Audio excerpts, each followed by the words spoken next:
Hello, everyone, and welcome to Character Player, where story is the real DM. The NBA playoffs are happening on TNT. We're about to dive back into Misfits of the Multiverse, or Mom. That's right, we're diving back into Mom, Freud, this evening in our episode entitled Illegal Conversations in the Legal City. But before we do that, why don't we kick it over to Ricardo Blade Diaz for announcements while I watch the rest of this game. Yes, TNT, not a sponsor. Yet. One day, maybe. Yes, everybody. So here's a few quick announcements here. Of course, you can, if you're watching this right now, you would know, you can find our campaign streaming on YouTube and Twitch at 7:15 p.m. Pacific time on both YouTube and Twitch. I said that already, but yeah, that's when you can find them every Monday. So we alternate between this bigger Misfits of the Multiverse campaign with some of our shorter art campaigns. We alternate every other Monday, so you guys get something like this, and then you get a little something else every other Monday. So please, if you're enjoying the show, please check it out. Hit that little notification bell so you know when one of our episodes is streaming. Again, that is every Monday at 7:15 p.m. Pacific time on Twitch and YouTube. If you're not into like watching the show, but you still want to follow along, it's easier for some people to listen to it in podcast form. We do have a podcast version of all of our campaigns and shows. You can catch those on Spotify, Apple Podcasts, and Anchor. Again, that is all of our episodes from Ravenloft to Misfits of the Multiverse to Zombie U to Wild West Coast Story to Depths of Avarice. All of those can be found on Spotify. Just go ahead and search for Character Player, Spotify, and Apple Podcasts. Just go ahead and listen to us. Way easier. You can do it while you drive, while you cook, while you do your chores. Easy peasy. If you guys dig our content and like the way we tell stories and like the way we create stories, we actually do put out material for DM's Guild. You can download a lot of those for optional donations. Some of them are pay to use, so you can help support us that way, and leave reviews, leave suggestions, let us know if anything you guys might want us to create, and we will definitely do that for you. Also, we want to give a big shout out to all the other creators out there that help make our show even better. For music and sound, thank you so much to Sword Coast Soundscapes, Sirenscape, Michael Gelfi, and David Kaiser Music. Thank you so much for lending your sound engineering and your musical talents to our show, allowing us to use them and make them even better. And thank you so much for visuals and graphics. Thank you so much to our very own Justin Powell. And thank you very much to Hero Forge for allowing us to use your custom miniature builder for our character art. If you guys are looking to build a miniature or build your D&D character, Hero Forge is a great place to do it. They have tons and tons of different options, different races, different characters. You can do customizable colors, all kinds of great stuff. You can even get digital versions of your characters to put into different apps like Tailspire and things like that. So it's pretty great. If you guys are digging our vibe, please follow us on social media, TikTok, Facebook, Instagram at Character Player, YouTube as well. We post tips, tricks, and skits that all have to do with RPG and role-playing and Dungeons and Dragons. I like to think we're pretty entertaining. Why don't you be the judge? Follow us, and then you say if we're entertaining. 200,000 people agree that Ricky is entertaining. They don't agree on that. only a fraction of that like that video. But lastly, we want to give a big shout out to another supporter of the show, which is Fiverr. I sometimes do little funny bits for Fiverr, little jokes and stuff like that. Today I don't have a big bit or anything. I do just want to do just a very genuine thing. I've talked a lot about how Fiverr is great for people who are looking for freelancers to do jobs for them and things like that. But Fiverr is also a great place if you are a creator and you are looking to make some extra side cash, some side money. It is a great place for you to go on and put yourself on as a freelance worker. Speaking as someone who is on Fiverr as a freelancer, I started during the pandemic where I felt like I needed, I didn't have a job at the moment. I needed something to do, some way to interact. And I put up my Fiverr sellers page where I was writing parodies, doing script review consulting for people, and started off slow, but now am making some nice, decent, like side extra cash. A couple years later. It is a great way to get experience. It is a great way to build up your name in a particular field. So if you're an editor, a designer, a songwriter, a singer, anything like that, Fiverr is a great place for you to get yourself out there and start making some money as a seller. So please follow our bit.ly link in the description of this video, so you can get your stuff out there and start making some money for yourself as well as a seller. Because I can speak personally, it is nice to have an extra $200, $300, $400 in my pocket every month from doing something that I actually really enjoy doing. So if you're a creator and you're looking to make some extra cash, Fiverr is a great place for you. Please follow our bit.ly link and get started on your Fiverr journey like I have. Thank you. I don't understand.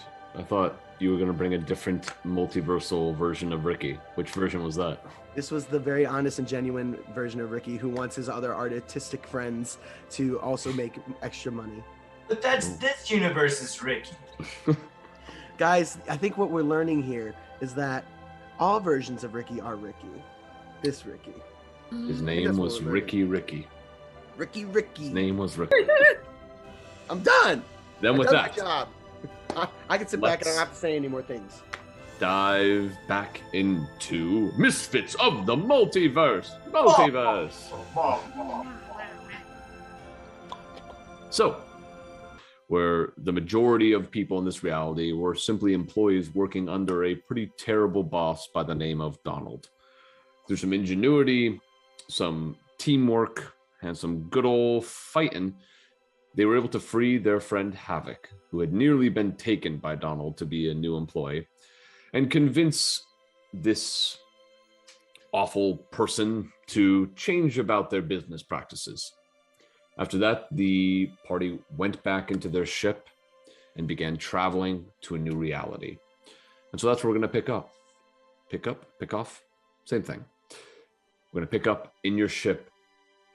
You have just left the reality you were at. You guys you've not had a full rest. Nope. What are you all doing? I immediately go over to the little like throw pillow, like chill out area, just like flop on the pillows, so just like full like starfish out. Tilly's gonna go and grab the atlas and just write everything down, all the details about Donald and Koala Express, and then just maybe meander and sit next to Havoc for a little while. Yes. Play.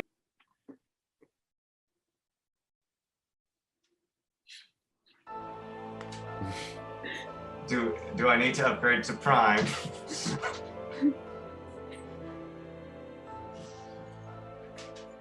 That video subscribe. Submit form.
trying to get Butler's attention, but not actually like say Butler. Okay. He's trying to fuck with Butler, basically. He's just like, huh? If you never say Butler, he never acknowledges you. But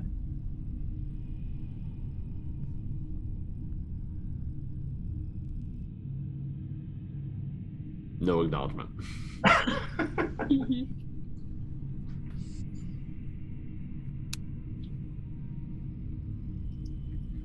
Well, you all eventually head to bed. yes. And you wake up feeling refreshed, feeling better than when you went to bed, and feeling like the ship has stopped moving.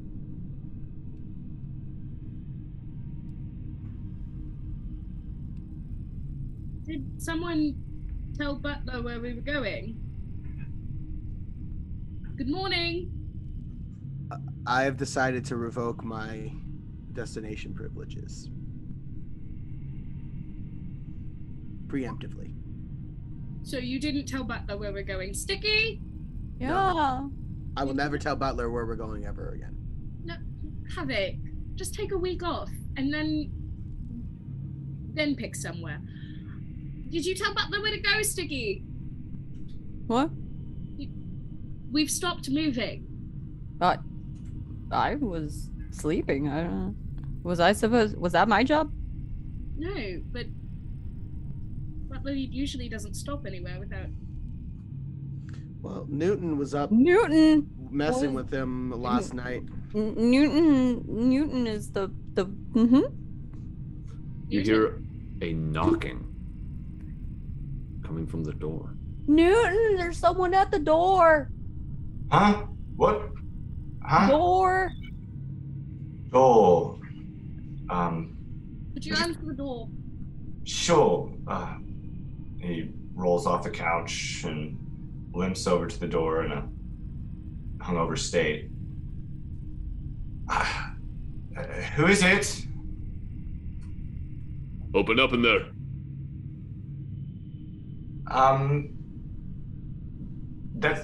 But you didn't answer the question. Open this door. We start firing. Immediately upon hearing that, I'm reaching for my shield. I'm getting the armor on. I'm starting to suit up. Now it's gonna take a while, but like, if it's go time, it's go time. Yeah. I'll cast mage armor on myself. What? Noon's looking around very. 5. No. What? 4. I'll go to the door and I'll open it. Just a little bit. Hello? You open it a little bit. A hand grabs it and tries to pull it open all the way. Go ahead and make a strength check to keep it closed. 15. Okay. They rolled an 18. So they pull the door open, and you see standing on a city street these 3 tall, broad-shouldered individuals dressed in all black armor with a sigil in the center of their chests, a red circle with arrows pointing up to the side and down, 8 arrows in total. And you look around briefly, Tilly, and see more of these individuals behind, about 30 paces back. Good morning. Good morning. How are you today? I'd be doing better if you all complied a bit quicker. We just woke up. I'm so sorry for the delay. Would you mind telling me who you are and what your business is? Ricky, what's his name? Gathir? My name is Gathir. I'm a member of the Order of the Wrath. Order of the Wrath. Lovely. And may I ask why you are here this morning? Your ship has been reported illegally traversing through realities. Illegally traversing? What do you mean? Have you been going to realities, whichever ones you'd like, willy-nilly?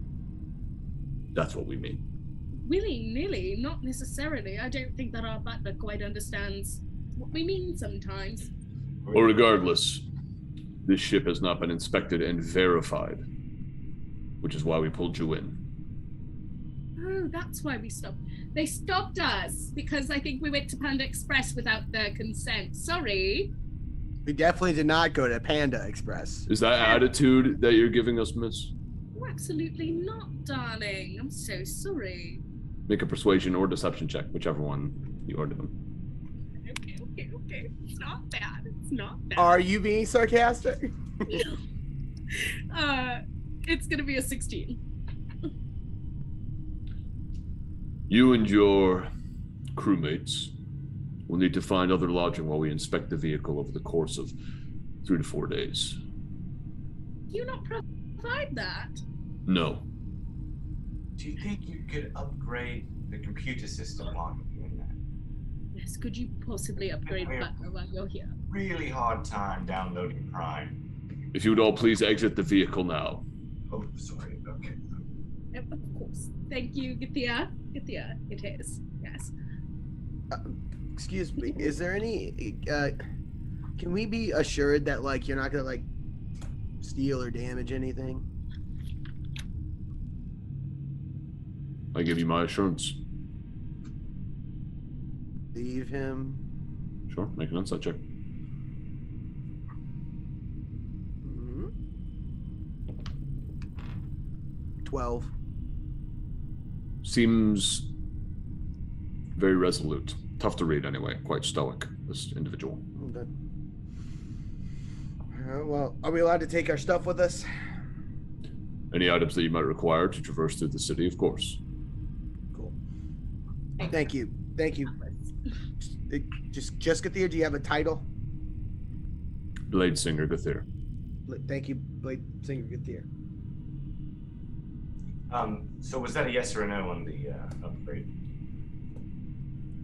We'll take a look at it. If it doesn't cost us anything, we'll take care of it for you. If it does, then we'll leave that in your pockets. Well, then I'll just take Butler with us. You're gonna take that giant screen. I've got this like device.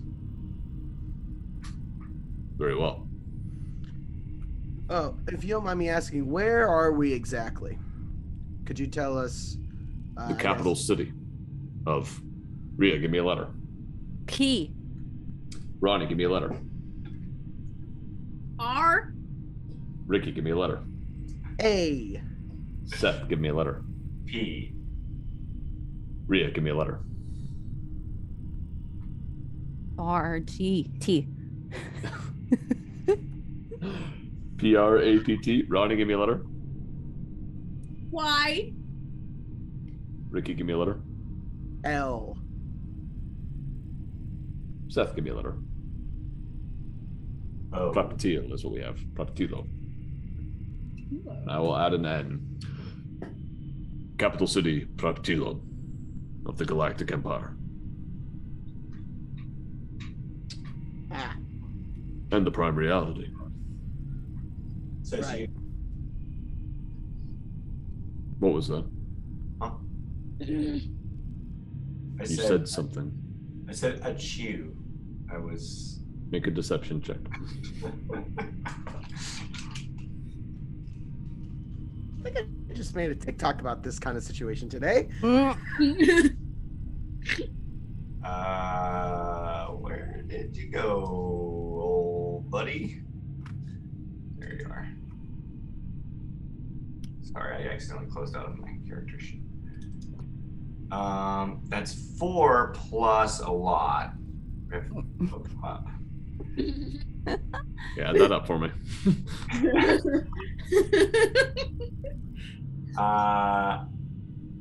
You said deception. So it's a 10. It's a 10. His eyes just narrow in your direction. Well, enjoy your stay. You can return here in 4 days to check on the status of your ship. Okay. But here, do we have to report into like any like other like facility or anything like that? Here's fun. All right. Go- Thank you, Blade Singer Kathir. Do you have any recommendations for nice restaurants or coffee shops? I'm sure you'll find plenty. Thank you. Thank you, yeah. And I'm just gonna take our atlas that I've been putting all of our information in and put it in my bag. Okay. Yeah, I grab all my weapons, my whole sack basically. I'm in my armor. Newton walks over and grabs the multi-dimensional almanac that he's had since the beginning. Of course. Sticky, did you grab anything in particular? My beer? Okay. Do you guys take your necklaces with you or no? Yes. Yeah. Okay. You head out into the city. And the thing about Praptilon is that it is an amalgamation of all of the most beautiful cities in the multiverse. So you step out of your ship and you see that you're in like 1920s Paris. But you see so many different kinds of people walking about, elves, dwarves, other species that you don't even know, all commingling together in this area. And as you look far off in the distance, you see floating buildings, floating slowly around one another, walkways that float together up in the sky. And you can see that this is just a massive city. Wow. Has anyone ever been here before? No. But it is lovely, vast, and lovely. Did any of you guys know that we needed to like register or like get a license or anything like that? Well, I mean, we are traveling interdimensionally, so I suppose we should have said something.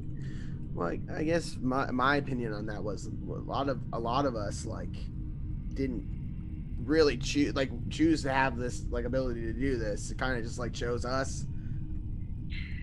So I do think I remember something from those steampunk guards in that one dimension a few months back. They were like, you really need to get your tags updated. Did they say that to you? I was distracted by their hair. Like I have my Havoc mohawk, but like their hair was just like bow. Yeah, I don't know why. We got along really well. We had some drinks, and then they just mentioned it, but I wasn't really sure. I wasn't really sure what they were talking about, and you know me. I just keep rolling in conversation. So they did mention something. Okay, so it's kind of like one of those things where you drive in, you get pulled over because you have a headlight out, and it's like, oh, I didn't realize, because it's the front of the car. How am I supposed to know my headlight's out until someone tells me, right? Well, I assumed that, like our friend from the Koala Express dimension, there are folk who have no idea that the multiverse exists. So there has to be some sort of grace period or something on your entrance before you're registered, I suppose. Maybe we should find an office or something where we can find out all the rules. Yeah, we probably should. We don't want to be on the wrong side of the law, right, Newton? That's right. Good Okay. choice, Newton. Good choice. So yeah, I'm all about learning the rules and regulations. I've had my fair share of trouble. We all have. So. I would really much not like to get arrested while we're here at the Capitol for violating any rules. Did that guy seem a bit wonky when I mentioned that, says you about the prime reality? I mean, I think that he's just trying to do his job, Newton, and antagonizing him when we haven't really made the best first impression. It's probably not a good idea. Also, but if you think about it, like anybody who overtly is like, this is the prime reality. That there's got to be some type of like status wrapped up in that, and like challenging that is literally like a very direct like challenge to authority and like someone's status. I feel like it's a philosophical conversation that needs to be had. That's all. You know, I mean, who says that this is the prime reality? There could have been a reality before this. I don't know. Yeah, who knows? If we find the office, we can find out if it is the prime reality. Yeah, maybe they have literature about it. I bet there's propaganda about it. Well, that's yeah. Well, so there's lots of people on the street. So I'm gonna walk up to somebody, maybe another guard or something like that, if I see one around. Okay, you see that there are other authority figures here that aren't dressed in the same attire as those guards that you had found. You see some people dressed in kind of futuristic attire. I'll walk up to someone who appears authoritative. Okay. Excuse me. Hello there. How can I help you, citizen? Hi, yes, new in town, never been. This is a city. New in city, had never been. So we... The Ben what? Never been here. Ah. Never been here. So a little bit lost.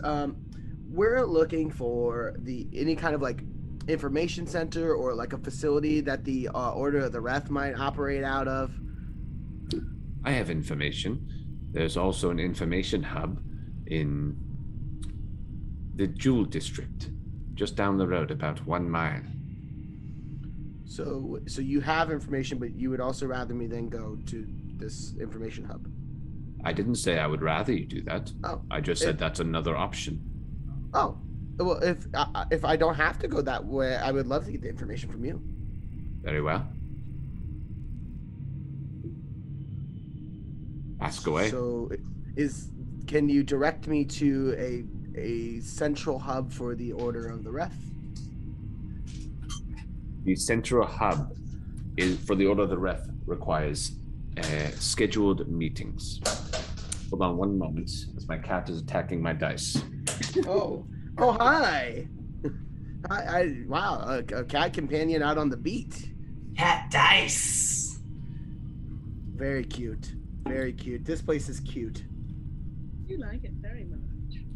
Okay. Is there a place is the information hub where we may be able to make an appointment? Yes. Okay. Then I appreciate your time. I'm sorry for taking up, your valuable time. So I apologize. No trouble at all. Hope you have a Jewel lovely District day. this way? Jewel District this way? Yes. Thank The you. way I Okay. pointed. Thank you. Sir, Yes. do you have any recommendations for nice restaurants or coffee shops? What kind of food are you in the mood for? What is the local cuisine? Well, we have food from nearly every reality here, so it's really your choice. But isn't there like a culture of food? This is more of a melting pot, where elements from all known realities come together. So fusion. Yes, if you will. Do you have a nice fusion spot you'd recommend? There is a great fusion spot. Just past the Jewel District, if you keep heading along that way, you'll find the Golden Spires. Some very nice eateries there. Golden Spires. Yes. Thank you. You've been the most helpful person. Oh, thank you very much. Yes. All right, gang. I guess we're heading to the Jewel District. Golden Spires. That's where we're headed. Well, via the Jewel District. Yes. So that we can make an appointment. We need to make an appointment. Oh. Yes. Oh, sorry. Look, we're gonna be here for several days. We're gonna have fun. Like, let's get our business in line first, and then we can feel more at ease to have fun. Butler, Yes. can you find us an Airbnb? Yes. I found an Airbnb. Found an Airbnb with a jacuzzi. 3,000 gold. No. I'm not a rich girl. It's a credit card. I don't want to go into debt. Not happening. Why don't we just find somewhere nice? We'll just stumble upon it. Be on an adventure, you know. Yeah, why don't we do like old school tavern style? We haven't stayed in like an old like adventuring like tavern inn kind of deal in like a while. Because we, you know, Well, I'm sure there's somewhere around the Golden Spires where the food is where the people are, and where the people are, people need to sleep, and no one's going to want to walk when they're drinking. So I'm sure there's a place to stay around the Golden Spires. That's a very logical line of thinking. So let's go make our appointment, shall we? I'm just trying to be on the game here. I mean, when we start having a good time, we're not going to want to think about sleep. I totally understand what you're saying. I just want to look. I have trouble focusing on any one thing in particular. So like, if I don't get our business done first, I will. You're right. I will absolutely forget about it. So like please, so I can have peace in mind here. Let's get the boring stuff out of the way. Yeah, that's what I'm saying. Yes, Luke. Yes. We're gonna be here for a minimum of 4 days. Gauthier said so. So like, we got time. Newton pulls out Butler and starts playing Snake. Okay. As you guys begin walking through the streets, the buildings and the style changes as you move into the Jewel District.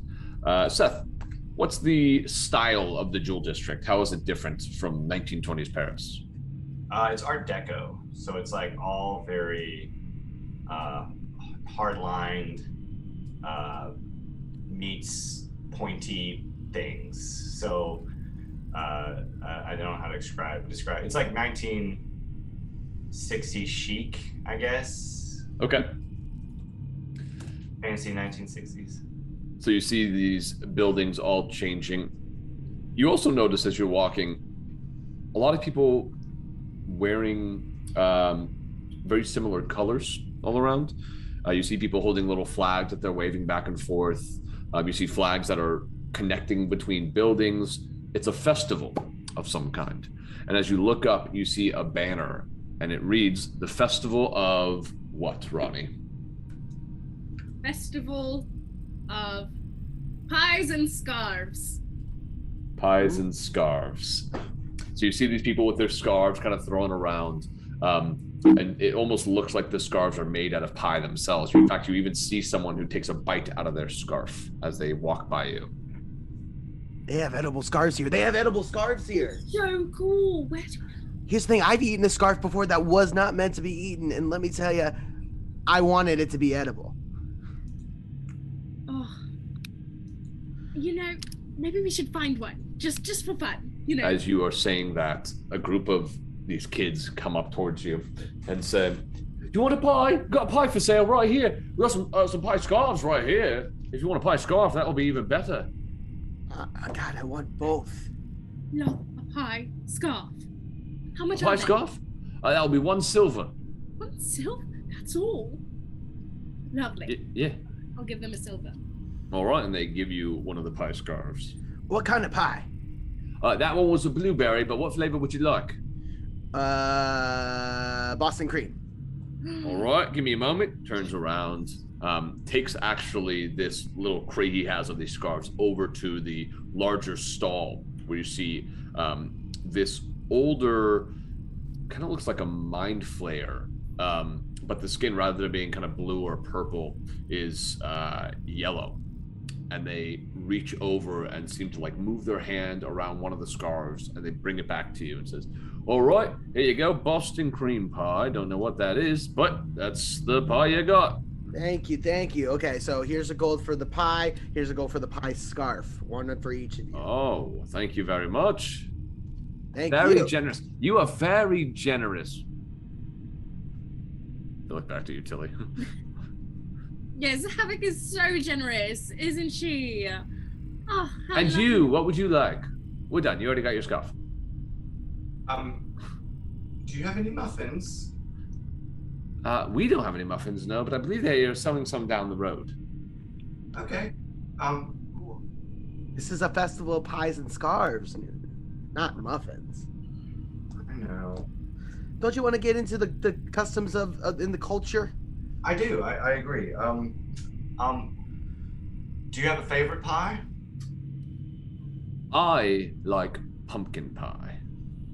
I will try a pumpkin pie. Very good, sir. Here you are. Thank you.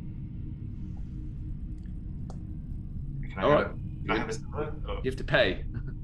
who's keeping up with my money in this reality? I guess can his pie be on my tab? Oh. I guess. I gave you a whole gold. Right. And I guess I didn't realize that you meant you were also paying. I mean, do you want to just take it home? No, I want you to keep, but if he's cash light. Okay. So he was just going to steal it. Was that the idea? No.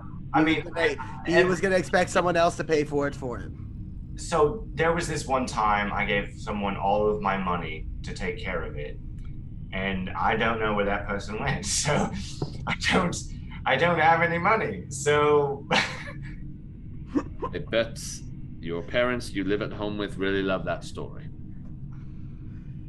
Ouch. Ouchie. Oh, Well, this children. This is a sassy pie monger. It's been Well, have a long. good day. Enjoy the festival. Thank you. thank you. So do you have my money? Who has No, I don't have your money. I barely have my money. Can I check my pockets? Yeah. Check your pockets. Everything's there. Don't trust children. Why? Sometimes they run up to you and take your things. Sometimes adults do that too. That's very true. Do I trust many adults either? It's a sad That's pretty much existence. it.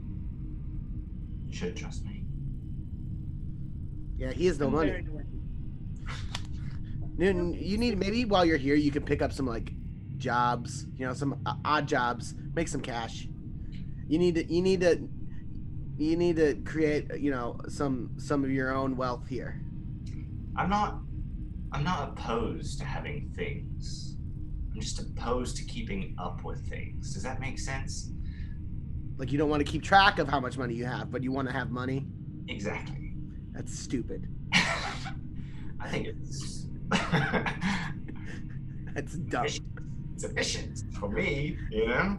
It's not efficient. I You're don't just, need much. you're just pawning off all the responsibility of knowing all what you have to other people.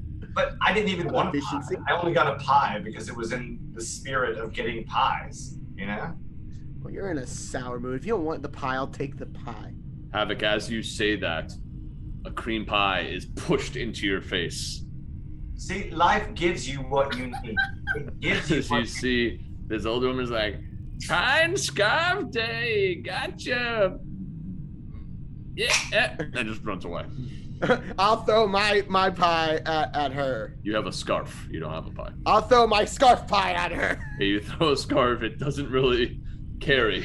It just kind of drops to the ground. Ooh, this place is gonna be bad for me. It's really impulsive. Do you think they have a scoffing pie contest? Like, like a pie eating contest, but they call it scoffing pies? That's Scarfing a brilliant pies. branding idea. You should. I bet they do. I bet if they didn't, they do now. As you say that, Havoc, a cream pie is thrust in your face. This old man's like, pie! And runs away. It's really gonna stick in my fur. Oh, But I it's want- good. I wonder. It's good. I wonder how they came to that realization, like the connection between the scarf and the pie. they're both cozy items, I'm sure. That's how they thought of it. I bet we can learn this at the Information. information center. That's what I was gonna say. Yeah. As you say that, Havoc, another pie right in the face. See, the universe You see this large bugbear that goes, and runs away. Newton just like scoops some frosting off of Havoc's face and is like, see, the universe rewards in abundance. I guess my question is, why am I being targeted specifically? As you say that, no. Is it an honor or is it have I offended is the question. You probably look like you can bear suffering. Well, that makes me sad. It means you look strong. Let's find the information center. Okay. Do you need me to? And I'll just prestidigitate the rest of it out of Habixburg. Gotcha. It's pasty though. Yes. Okay. Right. Where's this information hub? You guys continue along the way in the Jewel District, eventually seeing a large building that divides the nice streets that you were walking down, kind of splits them going off in their own direction. It has these huge pillars. It doesn't really look too much like the same theme as the rest of the buildings around here. Not very Art Deco at all. Almost like Roman, very classically built, but at the same time sleek and efficient. As you walk up the steps towards the columns, you see a statue standing at the top of the stairs of the Empress of the Ward dynasty. Supposed to bow. Should we? It's a statue, but are you supposed to bow? Look around. Is anyone else as they pass by bowing? You don't see anyone bowing. You just see a nameplate underneath the statue that says Empress Aerosol Ward. Aerosol? A-R, let me just get this name right. I-S-O-L. Huh. Lovely. Information center. Information center. Do you guys head inside? Oh, this is it. Oh, okay. Yeah. Okay. You head through these. It has like 3 sets of double doors that are all just open for the day of the festival. You see people eating pies in there. You see just some general people that look like they might be council members of some kind, nobles, kind of all walking around, some talking in hushed tones, some talking quite openly, more jovially. And you see a large desk in the center that has a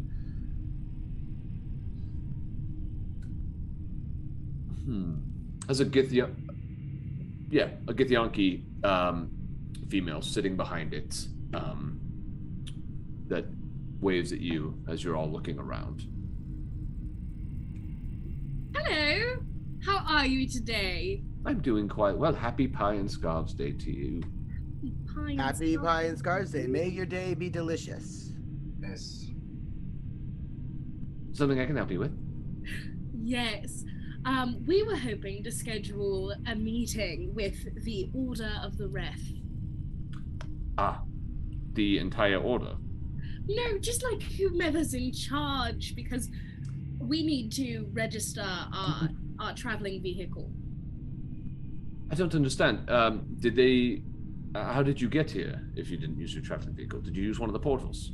No. We did use that, but they sort of knocked on our door this morning and were like, "We need to inspect this," and we assumed that it's because our tabs are up. Is that what you said, Newton? Well, I don't think we had tags. I think they were just. We need to get tabs. Well, I'm afraid you don't have much standing to speak with the leader of the Order of the Ref. If you'd like, I can put your names down to speak with a representative. Lovely. Excellent. She pulls open this. She goes down to what looks to be like. It's not quite a keyboard. There's nothing actually there, but you see her kind of waving her hands around, and on this screen to the side, you can just see the information being typed up. And what are your names? Oh, I'm Tilly. Tilly? Havoc, that's Sticky back there. Hi. And I'm Newton Fried. Newton Fright. Very good. Are you traveling adventurers, a party of sorts? Yes. You have to be with all the weapons. Frightening. What is your name? Mom. Beg pardon? Oh, Mom. Misfits of the Multiverse. Mom. Some people call us Yo Mama. Yes. That's a corny name. Yo Thank Mama. you. Your mama's corny. Misfits of the Multiverse. It's actually Spanish. Tu madre. All right. The next available meeting will be in 3 months and 2 weeks' time. Oh, unfortunately, we're only in town for the next, 3 or 4 days. Huh? Do you have access to a That is the earliest meeting. Do you have access to a time traveling device that we could use to get to that meeting within 3 or 4 days and come back to this time period? I don't believe you have that clearance. How do we get that clearance? By being much more influential in the city. So you're saying it's possible? Anything is possible. That is the wonder of the multiverse. You know what? We'll take that meeting. Very good. And this is the prime reality, is that correct? Yes. Lovely. So what date is it exactly? Oh, lovely. I told you this in session 1. Do you not remember? Oh, gods. 3173 AC. Correct. I just don't want to be late.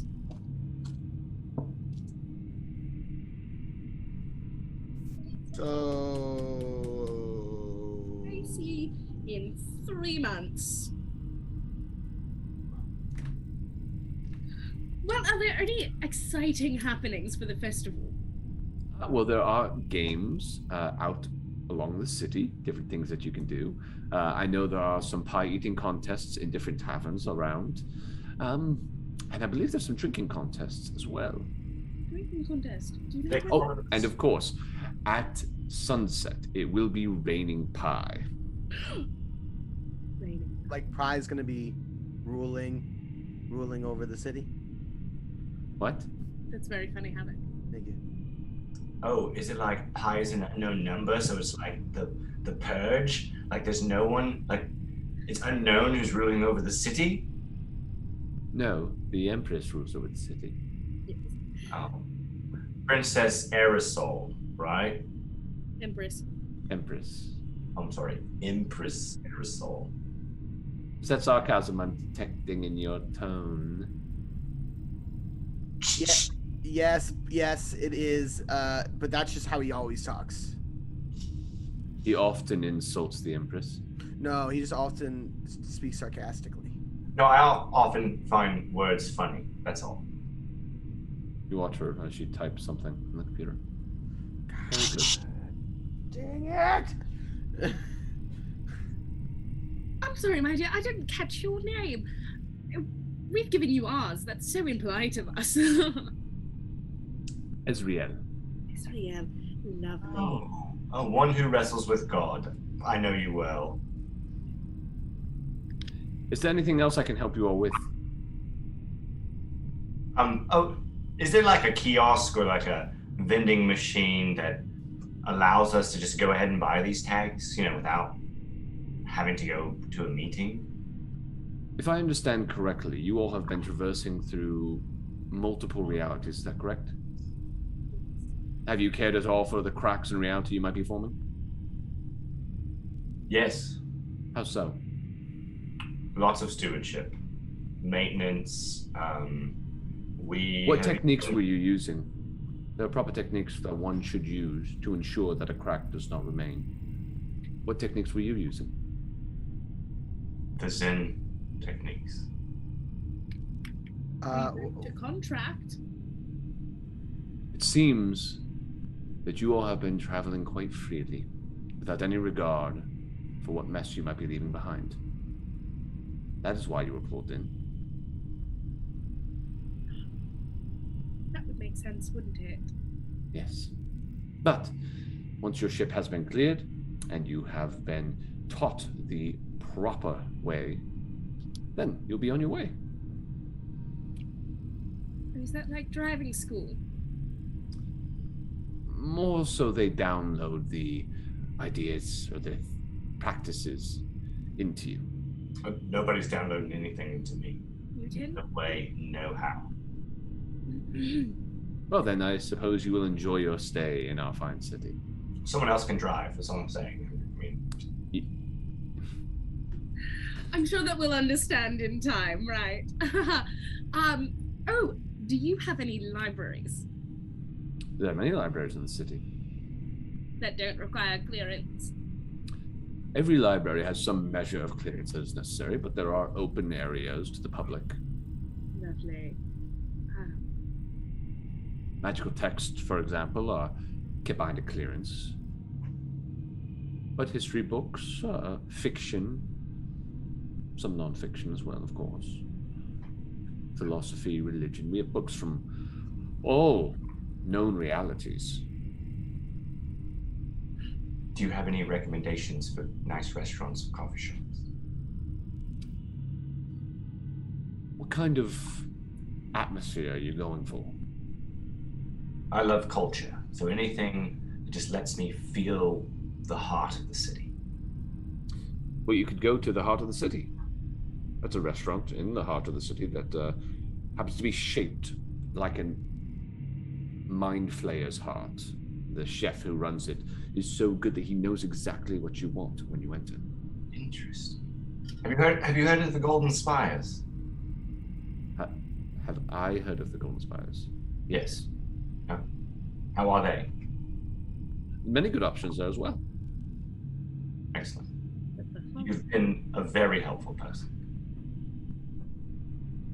Well, I hope you all enjoy your time here in our fair city.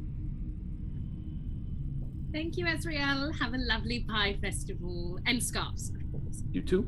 Oh, almost forgot. And she kind of bends down and then throws 4 cream pies towards all of you. You can make a dexterity saving throw if you'd like to dodge it. You just let it hit you, whatever you think. I was kind of... 9. You don't. I got a 23. Okay, you're able to duck out of the way.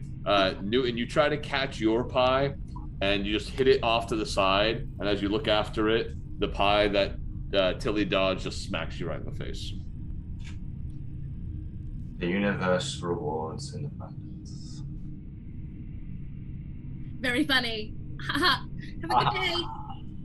Thank you. walk out. Okay. As we like walk down back into like the streets, kind of, you guys can see that Havoc's in a mood where she's kind of upset, pissed off a little bit. And as we get farther away from the doors, I turn and say, I didn't really much appreciate her attitude, Neither did I. No, I just, we, first of all, we didn't know that we were supposed to like register, like how you, if like you're just like thrust into this, how are you supposed to know that? And we're like trying to help people, like we're going there and trying to do good stuff. And like, she's just sitting there behind her desk, like trying to judge us for what we do. Like am I the one that gets a little bit angry about that? No, I mean, the fact that the entire multiverse is a fascist dictatorship, I totally am on board with your anger. Is anybody listening to our conversation? You guys are speaking pretty openly. Yep. Maybe, darlings, maybe. I love this line of question about our realities and stuff like that, but maybe out in the open in the capital city is not the place to talk about it. I don't have a problem with this. Just her. Why don't we go to the heart of the city, get exactly what we want, and then the Golden Spires or the heart of the city. I mean, we only get to eat dinner once, it's a big choice. Well, that's not true. We're here for 4 days at minimum. At minimum. It's true. All right. So you think the heart of the city is going to be higher quality? If it's our first night, why don't we like hit like the coolest spot, Agree. And it'll be exactly what we want, and I think it'll cheer us all up a little bit. Question. What do we know, this is like I guess rules, or maybe I'm unfamiliar. Mind Flayer, the only knowledge I have of a Mind Flayer is that they can control you. Is that a thing? Some Mind Flayers can. What is a Mind Flayer in D&D? If you don't know, if Newton doesn't know, make a history check. See if Newton knows. Okay. So it's what we call metagaming, which we try to avoid. Well, I just thought it was like a known thing. Some people don't. It's a big monster manual. History. Where are you? There you are. Okay. 20, dirty. You've heard of mind flayers in different realities. They're definitely, same as anyone. There are mind flayers that are just keeping their own business, not really worrying about anyone else. There are some that do use their powers to try and serve like an elder mind, take over different groups of people. But yeah, mind flayers aren't inherently one way or the other. So they use mind powers is like basically the base knowledge of that. Yeah, they all have some mind powers. Okay. And psionic abilities. Thank you, Wizards of the Coast, for Not a sponsor. Tilly, can you clean this off my face? Yes, Before it gets darling. sticky? Thank you. I'll get you, I'll get Sticky, and I'll get Mutant as well. Thank you. Dun-dun. When you do prestidigitation, can I go dun-dun-dun-dun, dun-dun-dun-dun? I prefer it, darling. Yes. Please do. And then I'll just do jazz hands at the end. All right, heart of the city. This way. No, this way. I'm going off your intuition. Well, Follow your heart. You do see little screens scattered throughout the streets that look like those information or like map things. little itinerary. There's gonna be a little like you are here itinerary type. Yeah. Yeah. Directory. That's what I'm looking for. A directory. Yeah. Yeah. I'll go up to the directory. Okay. You see this map. You see, or rather, you hear. Where are you trying to get to? Heart of the city restaurant. Out of the city restaurant, and you watch as it kind of zooms out and shows you a little map to that area. Would you like to walk, or would you like to be there?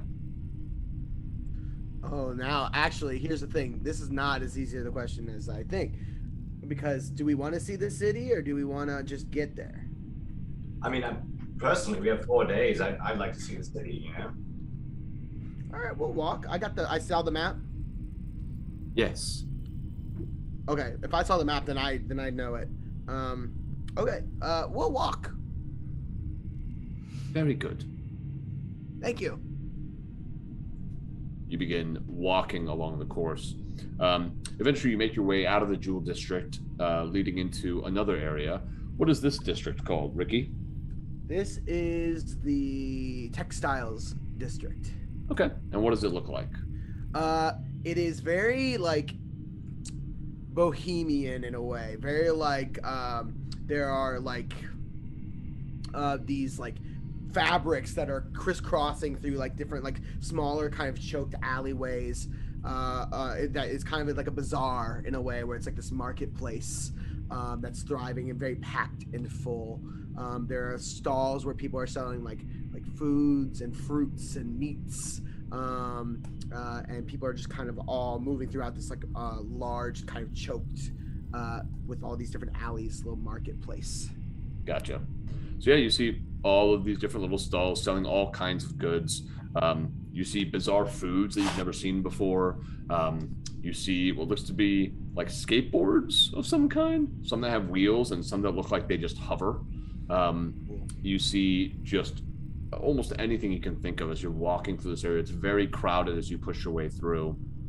But eventually you get through this part of the city and you make your way through to another district. Ronnie, what's this district called? Sparkle District. Ooh. And what does this one look like? This one looks like a cleaning supplies with also being a jewelry district. Anything that is sparkly. Gotcha. It's almost like chrome, a lot of the buildings here.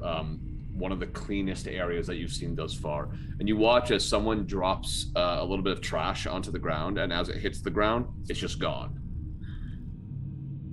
Oh, how does it know what's trash and what isn't trash? You say, as suddenly havoc, you begin. Like someone like tripped, fall off the curb, and like hit the ground, and boom. You know? You can try it if you want. Keep Drop some silver. your Drop some footing. silver. Keep your footing, guys. Just in case. Okay. Continue walking, and at this point, you are now reaching the quote-unquote heart of the city, the center of all of this. You see very large kind of governmental buildings are littered throughout this area. It's very widespread, where some of the other areas of the city have been kind of tightly packed.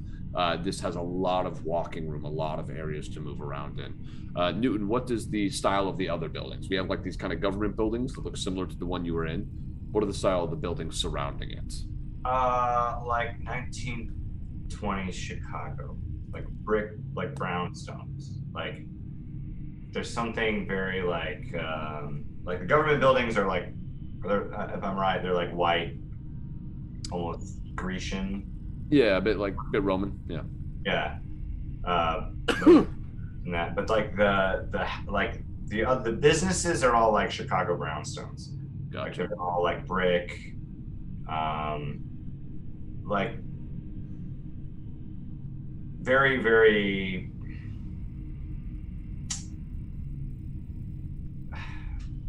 very like. It's hard, huh, guys? Yeah, neighborhood. It's describing a Chicago, like it's neighborhoody. It's very like, Gotcha. like 1920s prohibition looking buildings. Gotcha. And they're nice and spread out, and somehow, you don't even realize how. It's almost like because you weren't looking for it. But here, it's just so evident you can't avoid seeing it. You see floating overhead, way up in the sky, a large palace that doesn't cast a shadow over anything down below. It just floats above. I'd like to turn invisible in there. Jeez. I prefer you didn't. You do see a restaurant, a large 2-story building, and you do see it's shaped rather oddly, kind of all around. Not the heart you would think.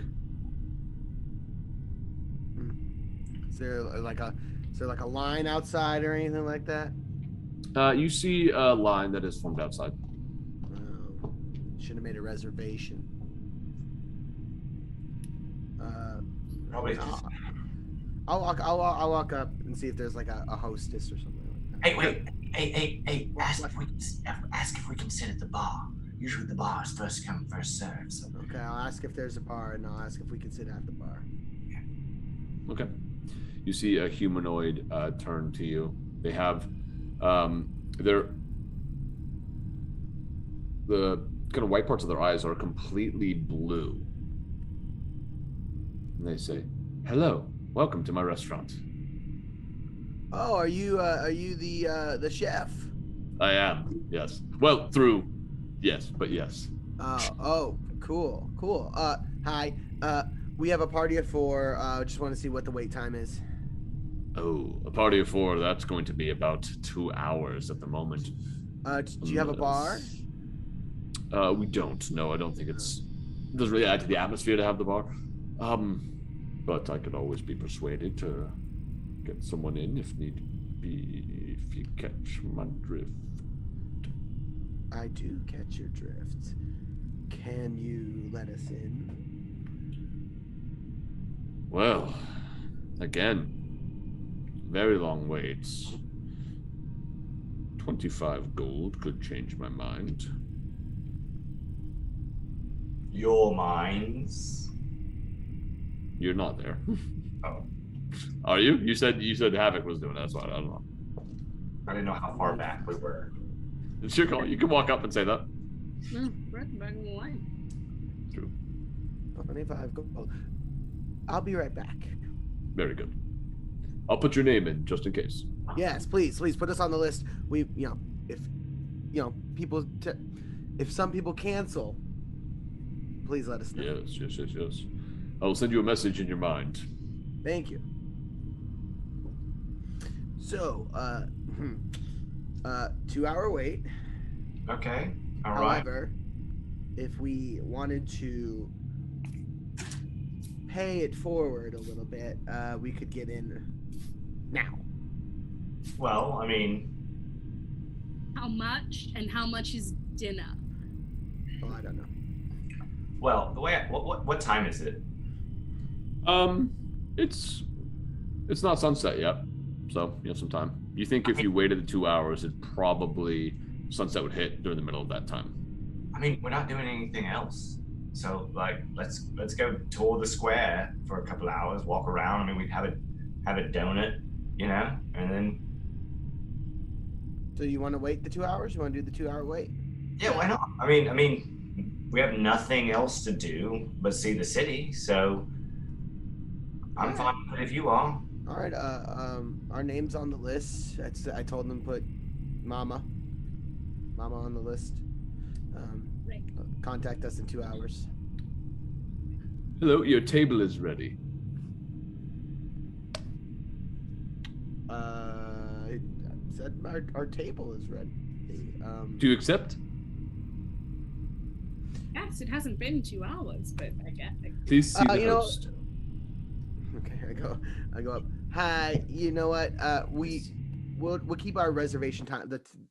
We'll the 2 hour wait. We'll keep that.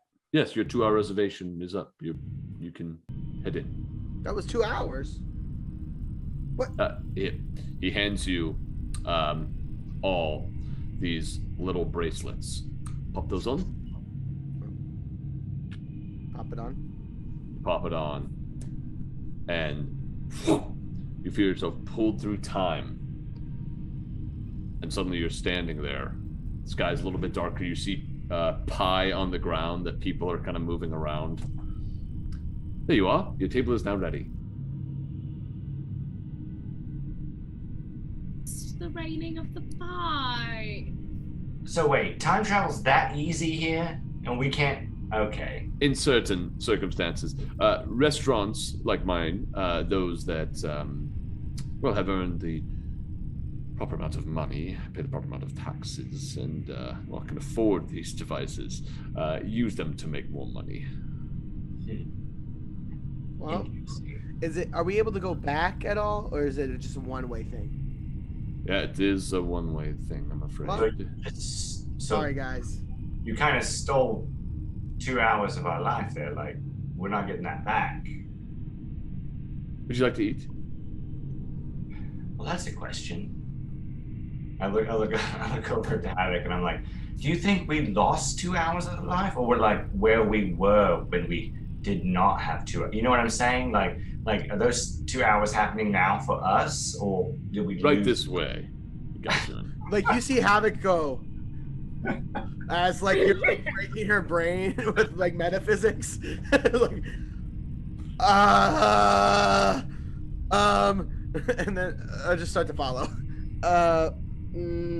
You all head inside and are guided to this beautifully constructed table. You see that each chair is individually designed for you. So whatever chair you yourself desire most, that is the one that is set out for you. You also see seated down on the table. Gosh, Kafka, what are you doing? You're attacking my sweater now. Dishes already prepared. Lovely. Wow, you're good. You see another waiter come by, a small dwarven woman. Says, "Thank you, I very much appreciate that." Blue eyes. Yes. Well, yeah. Well, I guess. How much are the meals? The meals, they are 5 gold each. Oh, beautiful, wonderful. Thank you. Of course. Is our drinks extra? Drinks would be extra, yes. What would you like? Okay. You know what? I'm good with. You know what? I take it back. I would love some mead. We don't really have mead here. We have classic whiskeys. We also have wine. Do you have Okay, any sparkling? Yes, Sparkling rosé? absolutely. Oh my gosh. Well, Anyone else want a drink? I want something. I like the house specialty, whatever that is. Very good. Probably ask what the pricing is since you don't have any money. It's fine. No, Newton. Trust me. If that thing comes back to the table and it's like 100 gold, I will physically I will hurt you. personally hurt you as well. Brings out a bottle of wine.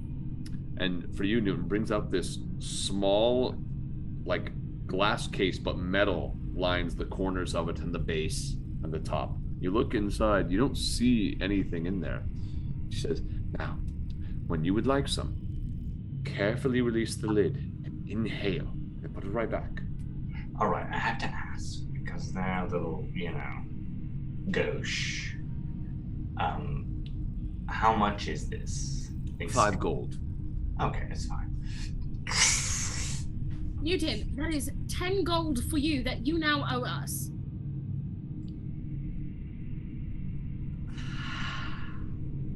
As you inhale it,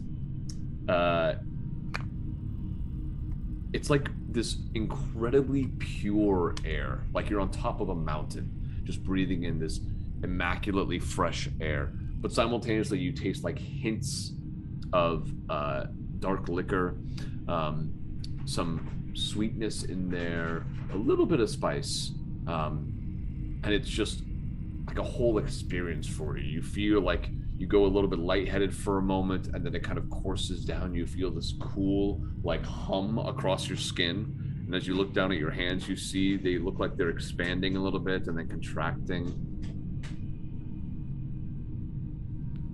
Have you ever done whippets? What? Nothing. This is great. This is a rarity. It's not. This is a rarity here. I sit down on my again a big cushy throw pillow type cushion. In front of me there is a huge leg of boar that was cooked over a spit so that the skin is nice and crackly and crispy, but the meat is like perfectly cooked and like the juices are just like oozing out of it, and it's just ever so slightly like salted, and that's all I need. And then just sit down and just take a big bite of this hunk of meat.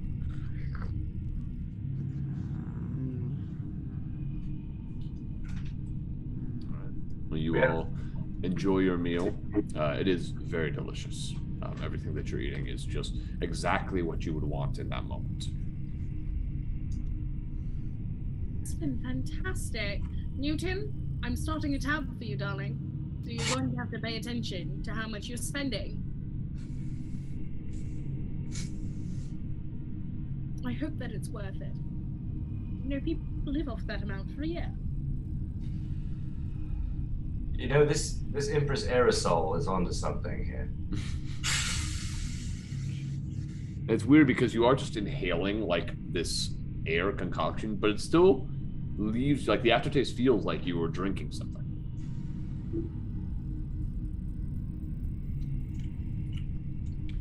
Someone leans over to you and says, if you cough, makes you feel even better. Don't get off unless you cough. No, good to know. Oh, yes. It's at this point that you two notice that the watch from Newton's wrist is not there. Butler? Newton, Yes. where is your watch? I do not know. I have no idea. Can we blame the children, have it? Can we? I don't know. We've been walking around all over this city. Did you drop the watch in the Sparkle District? Newton. Regardless if we blame them, it's their responsibility, am I right? You know? No, that's horrible. You can't do that. They are our future, the children, so it's up to them. So you put the blame on them? That doesn't make any sense. Not the blame, the responsibility, it's different. Sorry, I've had a bit of air. Yes, you are full of gas, that is true.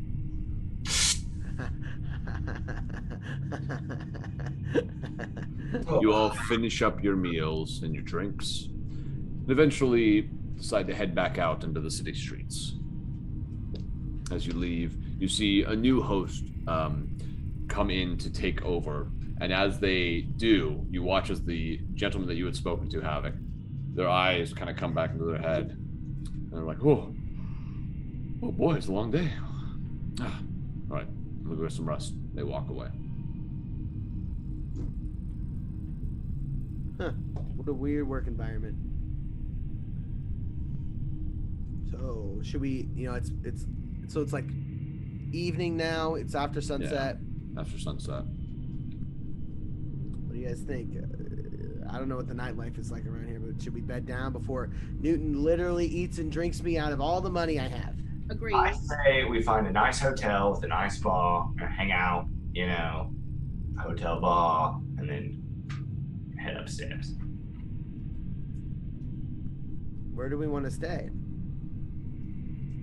What districts? We went through the Sparkle District. What was the other one? I think it's Textile and Jewel. Textiles and the Jewel, yeah. Well, Want a place near where our ship is? maybe we should go back all the way back there, don't you think?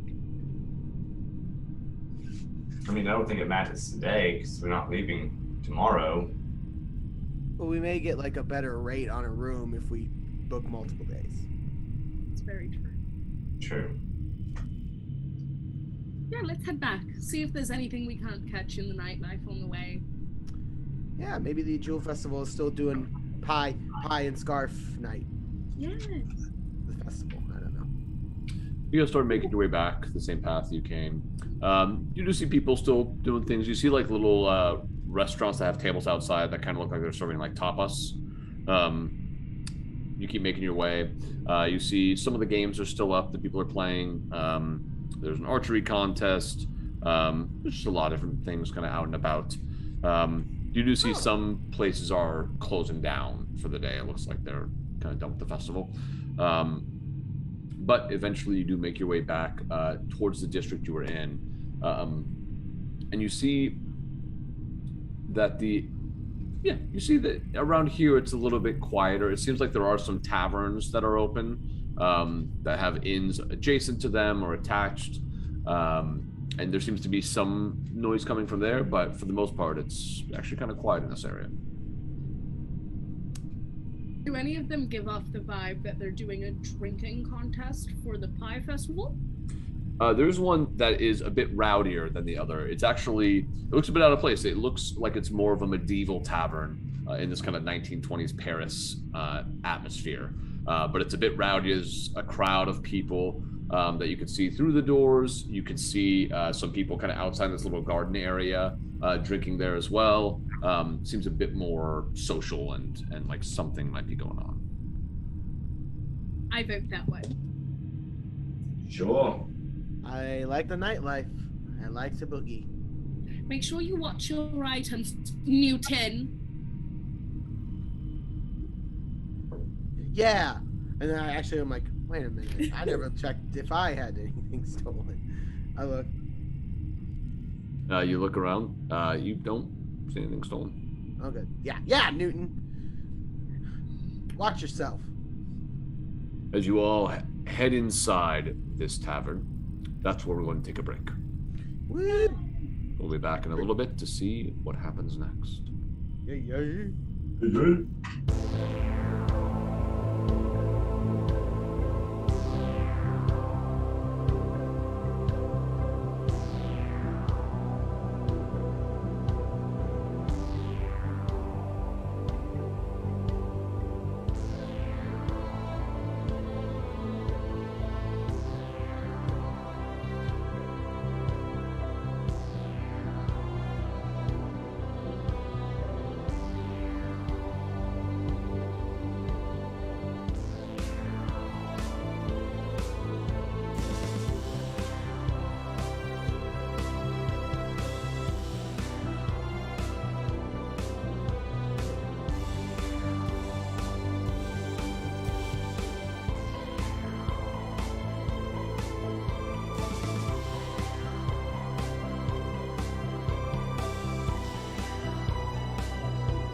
And we're back. So, you guys were just heading into this tavern. Just before you do, a portal opens up behind you. And you watch as Sticky says, "Oh," and gets pulled inside, and it closes.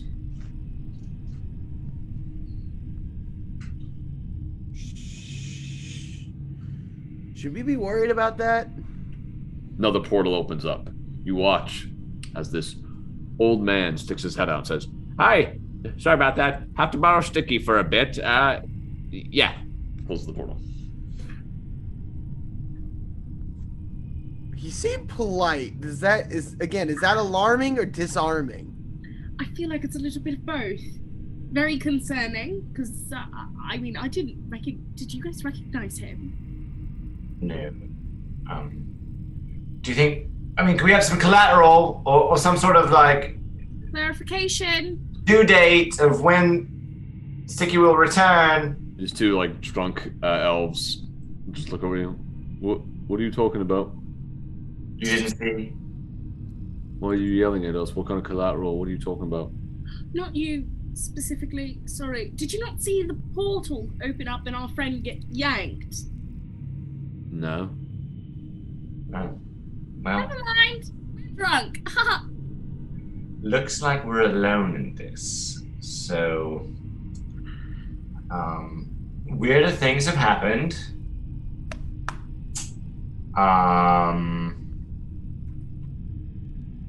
We want to just blind faith this and to say that we think this is okay. You have to.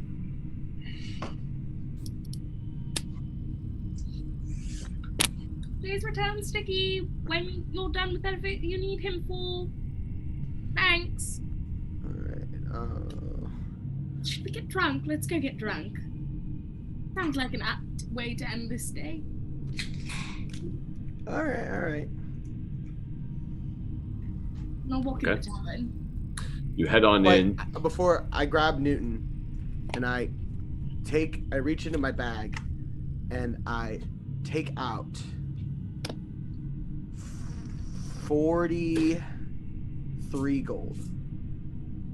And I put it into his hand. Okay. This is yours. It's mine. Yes. Is it? I earned it. Yeah, you earned it. I earned it. You earned it.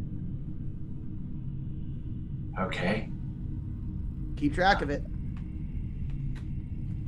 43. I take out 10 and I hand it over to Tilly. I'm like, here you are. 10 gold. Thank you, Newton. I always pay my debts. I'm proud of you.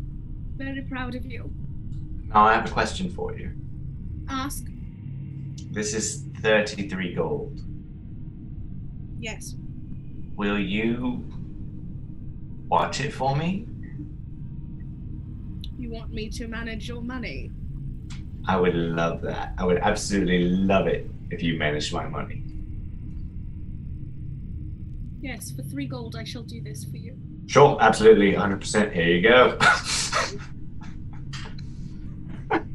30 gold, Newton. Excellent. I just gave Newton half my gold. To literally make him be responsible, and he just gave it. In a way, he is being responsible, right? Oh dear God. I mean, yes. I would like a drink. The bar seems pretty full. You see some couches over to the left by a fireplace that looks like there are some people playing a drinking game there, and that's where a lot of the noise is coming from. Thank God, 62-60. But we'll see. Who knows? Who knows? Yeah. Guys, if the Warriors lose, there will be a TPK tonight. No. It's the Warriors' hands, Ronnie. It's the Warriors' hands. I don't understand basketball. wish I didn't either. You have to understand the language of the squeak. You see on one of the screens in the tavern, the Warriors playing the Grizzlies. Squeak, squeak, squeak, squeak, squeak, squeak, squeak, squeak. You actually do see that. You see a screen, and you see someone saying, "Go Warriors, go Grizzlies!" And as you look at it, you see this soldier in armor fighting against these two bears, and Oh my gosh, those poor bears. oh, the Magic and Jazz are next. You know, that actually sounds very interesting. I'd love to watch that game. I don't Concept of jazz. A magician versus a pianist. Ooh, or a saxophonist. Is that are they on the team? Is it a team sport? They were on the team 2 years ago. They got traded. People always underestimate the jazz pianist, but it's all about the notes he doesn't play. Yeah, None of them. you're a true They play- fan, huh? They play all of them. What about this drinking game? And I'll skip over to the drinking game table. Okay, you head over there just as you see 3 people seated on one side of the couch, 3 on the other, and you watch as 2 at the very far end are chugging as one of them puts it down first and glances over at the other, who finishes and promptly passes out and falls down off the couch. And the 3 others are like, "Oh, we win! Take that!" All right, who's going next, eh? Who's going next? Who's going to challenge us? Hello. Hey, Hey, Oh man, Yeah. we're missing our anchor. all right, have a seat, have a seat. Oh, no. Hey, another round, eh? They gesture to one of the barmaids who kind of turns and glances, goes and brings over 2 trays with a grand total of 12 pints of ale. All right, what are your names? You see the kind of leader of this trio, a humanoid with orange hair, but you see that instead of a mouth, he has like mandibles that are kind of flapping about, and his tail kind of curls around towards all of you. He's got kind of red skin like a tiefling a bit, but just doesn't look like a tiefling really at all. I'm Tilly. What's your name? Oh, my name is Peter. Peter. Where are you from? Peter. That's what I said. We're not here to get to know each other, okay? You want to buy me a drink Yeah, I after, saw you that. can do it if you win. We're here to have a drinking game. Drinking game. Yes. Please explain the rules. All right. So, we're going to go down the line. You're going to try and chug yours faster than the person across from you. And if you vomit, you're automatically out.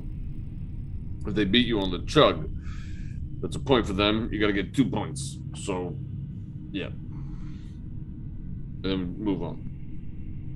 No other rules. No? so you just drink until you have 2 points? Well, it's a best of 3 between the 2. Oh, all right, all right. Best of 3 all the way down. Whoever has the most wins. So if I wanna go against her, I gotta go in the other line. Well, it's you 3 against us. Oh. Yeah. Okay. Well, you don't know what you're signing up for.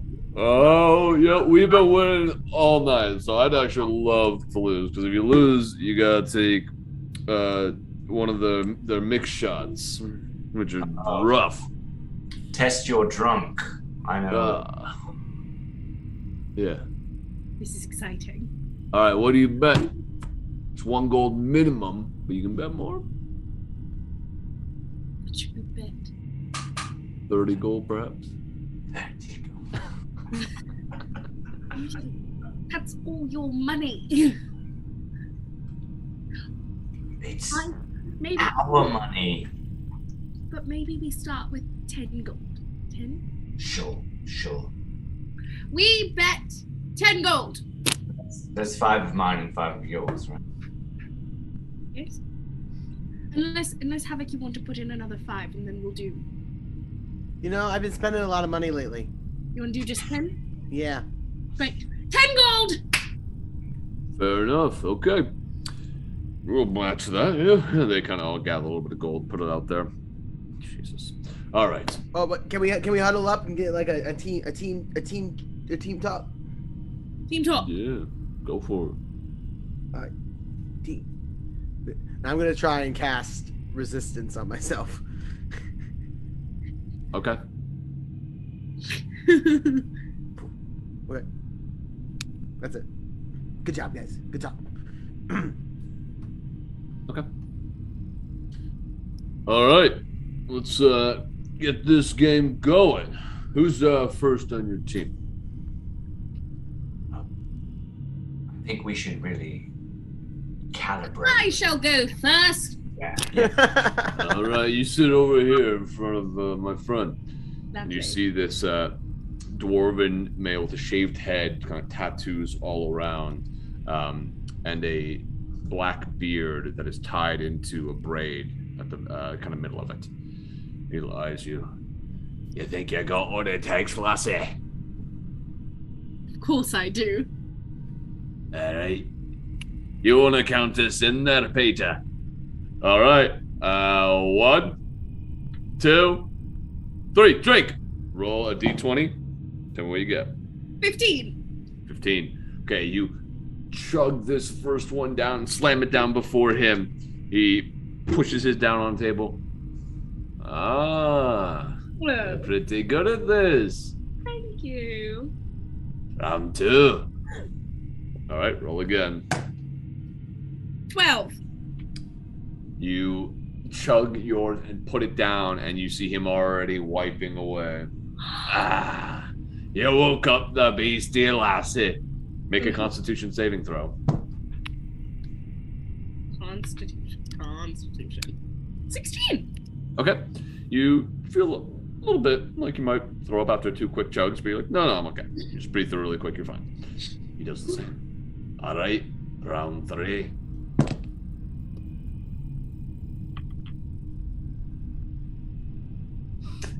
It's a 1. As you're drinking, that little bit of vomit you felt a moment ago suddenly becomes a lot, and you don't finish the chug as you vomit over to the side. Meanwhile, he's like, and he grabs your ale. That you grew up in. Lovely. That wasn't Guinness, was it? No. 2 to 1. Very good, very good. All right, who's next? You're losing, by the way. So wait, question. So do we just lose our money, or do we have to go through all 3 before? Go through all 3. You might come back. You both could win. So wait, so it's whoever 2 out of 3 amongst the 3 of us, not 2 out of 3 amongst. 2 out of 3 per round. You get a point each time you win. Okay, but we need 2 points to You win. need 2 points to win your match. To win your and then match. we need 2 Yeah. points as a team. So you both have to win in order for us to win our gold back. Okay. So yes. Fair enough. I'll take this one. Peter sits down across from you. All right. May the best Peter win. Go ahead and roll. 15. Okay. Split second faster than Peter. You slam it down. It's like a. You're like, I almost had you. All right. Fair enough. Round 2.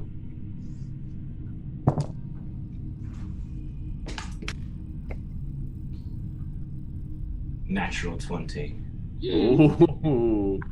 Again, you drink, and as you do, you slam it down at the exact same time as me. I rolled 20 as well. Oh no. Peter! Oh, not gonna be rid of me that quick. We need another one. We need another one over here. That was a tie. All right, here we go. I'll use my Cardiac Inspiration. Okay. 21. You slam it down on the table, like 2 seconds before Peter. Make Constitution saving throw, and so will Peter. What is it now? I'm Amps Newton now. I'm Super Newton. Hold on, I have to find it.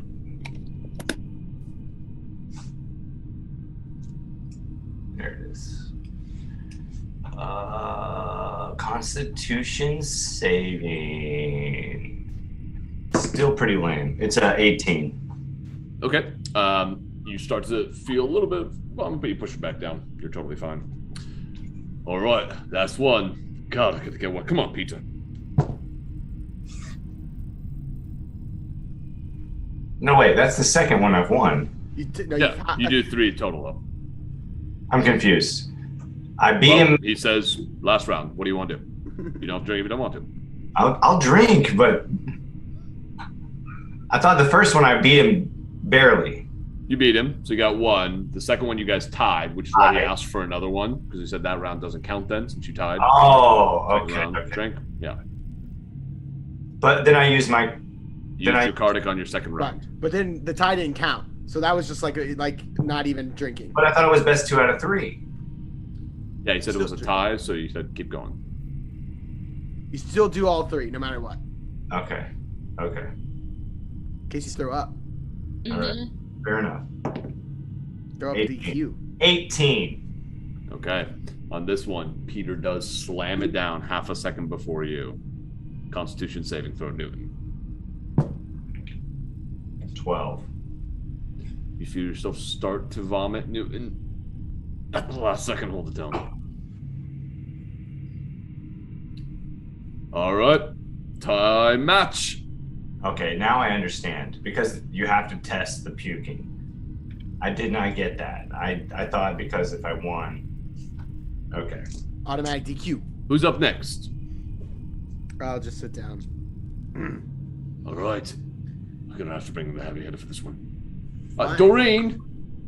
And you watch from standing in the corner talking with some people, this large woman with like huge horns and tattoos kind of covering her body rises and walks over to the couch and sits down. And as she does, it kind of picks up the dwarf on the end.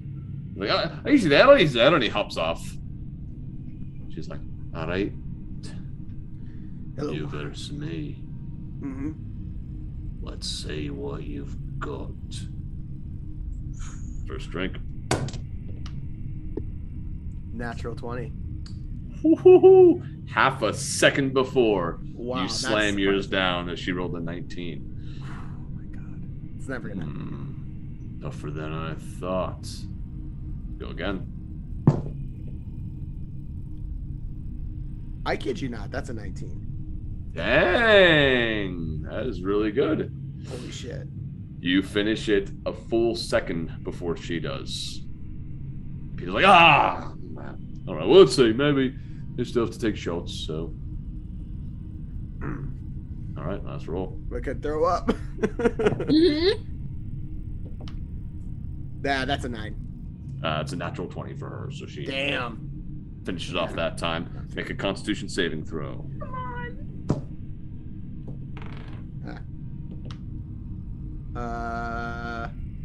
Do I still have my resistance on that? How Or long has does it been longer than resistance a last? minute? It's probably been more than a minute. Yeah, it's been more than a minute. 13. You start to feel yourself start to hurl, but you keep it down as well. Ah, man. Okay, you win. Fair and square. We're not going to fight it. There you go. They slide 10 gold over to you. Thank you. But that's 3 shots. 1 apiece for each of you. 3 shots over here. And they bring over 3 shots of whiskey for you all. Are you Thank you. doing shots with us? Absolutely. Cheers. Yes. Cheers. Eyes and Scarves Day. To good losers. Screw this guy. Fuck you, buddy. Hey, no. Fuck you, buddy. Ah. Yeah, that's right. Yeah.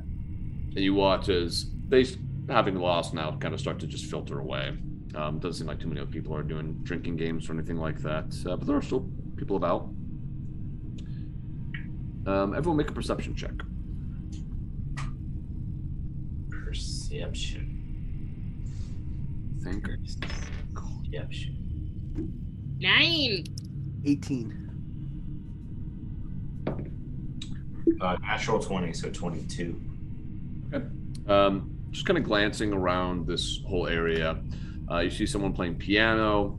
You see what looks to be someone trying to like tell some jokes at the right near the piano. You also see some people that look pretty drunk, like they've been festivaled out. Havoc and Newton, you notice someone at the bar top in kind of like the far corner that seems to be like kind of clawing at themselves a little bit, just kind of scratching all over.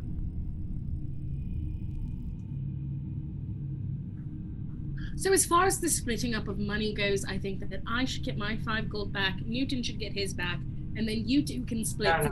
No. Give my 5. Give my 5 to Havoc. So Havoc gets 10, and I keep 10. Is that? Well, no. I want you to keep all of the money that I gave you. So I'm at 30 gold with you. Great. But 5 gold goes to Havoc because he gave me 43 gold. Yes. So she gave me 43 gold. So now I owe her 37 gold. And this is how you learn pronouns in elementary school. Perfect. Yes. I didn't follow any of that. You have 10 gold. Oh, okay, You cool. get the winnings. We just take our money back so that we're even. Okay. So we're going to say I owe her 32 gold because she's net 10 more. Yes? No. Oh, You owe her 37. She won the other 5. well. It all comes out in the wash. Don't worry about it. If you guys would just give me a second, and I point over to the person at the bar that's scratching. Maybe I'm gonna see if I can help that person out a little bit. Have fun. Sure. I'll walk over to the figure at the bar. Okay. You see this a human male with gray hair and a small little goatee, just kind of clawing and kind of whispering to himself. As you get closer, you hear him saying, "Rogmi pok natina kagaral, Rogmi pok natina kagaral, Rogmi pok natina kagaral." Excuse me, sir. Are you okay? Rogmi pok natina kagaral. Hi. I'm sorry, I don't understand. 1,000 little cuts. Cutting, cracking. Are you sick? Are you hurt? Do you need help? They just stare at you. I say, "Where am I?" You're in. Did we catch the name of the tavern? And they look down. You follow their eyes down. They look to their arms, and you see on their flesh, it looks like invisible cuts are slicing through the skin all around. You start to see it climb up to the neck, to the face, to the eye. He screams once it hits the eye. And as he screams, you watch as the cuts begin flipping, as his body begins to turn almost inside out in front of you. This writhing monster. You see people at the bar begin to push away and start screaming and running out of the building as you see this thing completely turn inside out. Let's roll initiative. Oh no!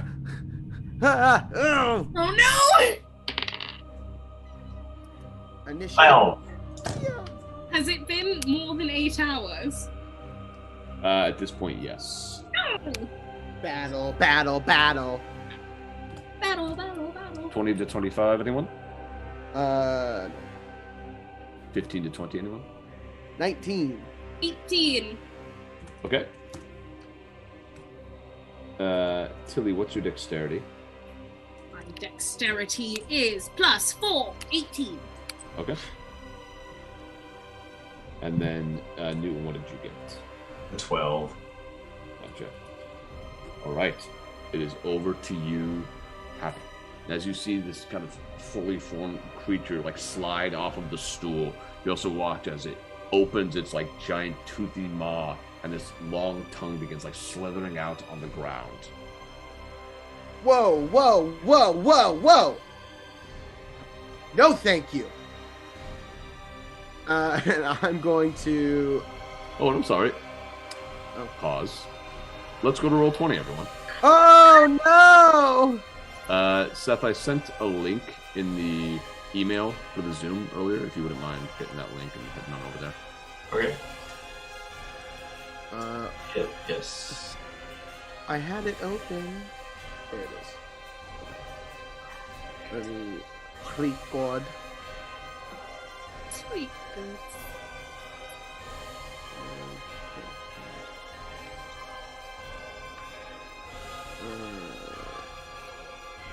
Should I be singing something? Not yet. Okay. Sorry.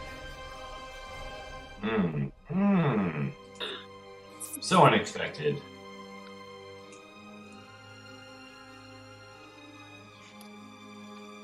Exciting.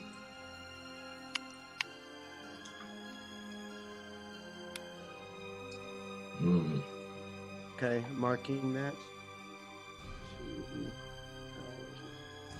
Okay. Cool. Hey, my roll 20 worked. Yay.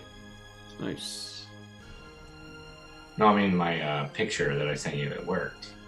Yes. You didn't get my reply? I told you did. I don't know. I'm bad at all things. No. Well, you now have control. You guys were by the couches, I believe. Not bad at all things, just most things. All right, over to you, Havoc. So you see this writhing creature on the ground now in front of you. What are you doing? Well, shield up for sure. Like, first reach back, shield, mace comes out. I am going to, with my bonus action, I'm going to cast. I'm going to cast a spiritual weapon, which I've never cast before. Ooh.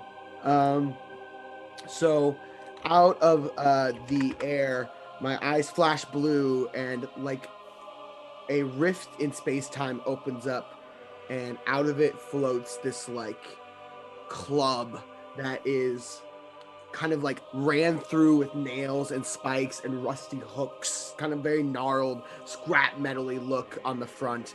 Kind of looks like I think a morning star, but like a makeshift at home morning star looks like.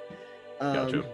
And as this appears in front of me, I'm just gonna take out my fist of the theremin and boom, right across this thing's face. Okay. Roll the hit. That is a 16 to hit. 16 does hit. Roll damage. 16 does hit. Okay. I wrote this down. Why didn't I keep it? That is. I apologize. My fist and my theremin. It does weird damage. Is this creature a specific kind of creature? Hold on. Is this creature a celestial fiend or undead? No. Okay. Then it doesn't take any extra damage. Gotcha. It's good. That's a 1 + 1 + 4. Sorry, 1 + 1 + 7. That is 9 damage. I'm blinking. Okay. Sorry. Took the long way to get there. This is the first time I've actually ever been able to hit anything with this mace. I've had it a while, and this is the first time I've actually ever attacked anything with it. That's okay. All right. So you bring this mace out as this thing like looks towards you and snarls in your direction. You smash it with your mace. It kind of slams back against the wall for a second. The tongue like flails around, almost hitting you, but you hold your shield up to deflect it away. As it kind of gathers itself and looks like it's rearing for an attack. As it does that, Tilly, you've been sitting at the bar, or at the couches rather, you hear screaming and just see this like wave of people starting to run past you outside. I'm going to look over to where they seem to be clearing from. Okay, this is gonna be clearing from this area. But kind of, I mean, all over, everyone's running around. Then I'm going to run towards that area. Okay, go ahead. You can move yourself on the map. Peyton runs to the restroom really quickly. No. It's tough to really see. Havoc has the shield out, just kind of blocking the creature. Then I will spend my action to cast Mage Armor again. Okay. You cast Mage Armor. Kind of instantly feel a bit safer as it happens. And that is your turn. With that, goes over to the creature. So the one in front of you, Havoc, the kind of tongue starts coursing out a little bit more. And you see at the end of it, it's kind of forked like a snake. And you watch as this, like, piercer begins to poke out, this stinger, as it lashes out in your direction. Also, you're denied dexterity since you're so close to the creature, so no dexterity bonus added to your AC, just so you know, if you have Okay. That is a natural 20. Yeah, that hits for sure. Okay, you take 32 points of piercing damage. Holy crap. No! Well, I guess that's a natural 20, but still. That was normal. Yeah. Oh, cool feature I have. I can see it, right? No? It's behind cover, basically, because Havoc is kind of blocking the way. Okay, it just says, okay. Then I will hold on. What's your feature? Let me know. It's Instinctive Charm. When a creature you can see within 30 feet attacks... Oh, no, it's me. It attacks me. Okay. So that is an additional 12 points added onto that Havoc. Additional 12. Oh my god. Okay. How you doing? So that was 49 damage? It was 32 44. plus 12, so 44. Yeah. Not great. Okay. All right. With that, Tilly, as you look over, you watch this tongue kind of lash into Havoc, piercing inside your neck, Havoc. As you see more people running away from this direction, another creature kind of bounds out and then looks over at you and makes its way forward another 10 feet as its lashing tongue shoots out in your direction, Tilly. That is not amazing, but an 18 to hit. And it's not within... I still get my dexterity, yeah? No, you do not. Let me look at what my AC is with this. I think it would just be 15 with your mage armor. Yeah, okay. It hits. Okay. You take... But I am going to use that feature. Okay. So it has to make a wisdom saving throws, DC 16. Gotcha. It's a natural 18. Dang it! Okay. Okay. You take 9, 10, 15, 16 points of piercing damage as his tongue kind of lashes out towards you and pierces into your side. Also aiming for the neck. Oh, can I also have both Havoc...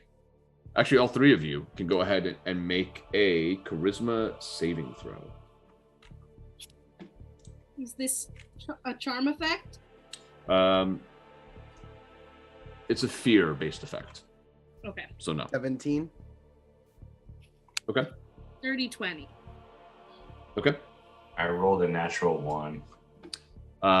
Havoc and Newton, you feel afraid of these creatures, so you have the frightened condition. You do not, Tilly. You have never seen something like this, but you kind of just, if it bleeds, we can kill it. So what does the afraid condition mean? Let me grab that for you really quick. I believe it means if you attack a creature you're afraid of, you are attacking at disadvantage. You have disadvantage on ability checks and attack rolls while the source of its fear is within its line of sight. So how long? Let me check my notes on the creature. It just lasts for now. We'll see. Great. You also see on these creatures, now you're getting a better look, that as it's been turned inside out, the brain is exposed. But that is their turns. With that, we are over to Newton. So Newton's going to use his bathroom movement to walk back towards the bathrooms. Okay. That's towards the exit, but yeah. Well, where's the bathrooms? You don't see any in here. Oh. Yeah, well, you dumb. He definitely used the bathroom. Definitely. Okay. I'm sorry I didn't foresee that in the map making process. Well, we'll say they're Consider over that in the future. We'll say they're over here. Sure. So he backs himself into a corner, and then is going to attempt to hex Eldritch.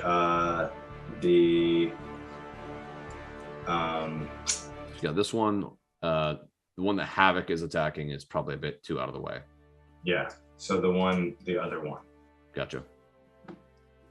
But I have to roll at disadvantage, so I'm not gonna. I'll roll damage just in case one lands, and then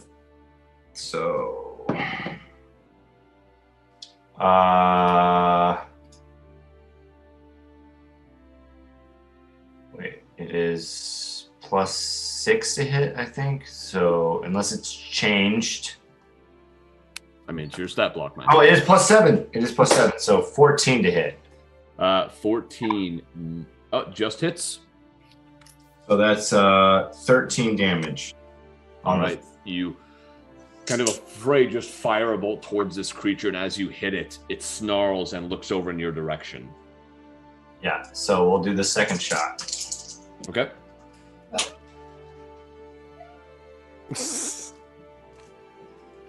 Oh, this is Hex, by the way. Yeah. Okay.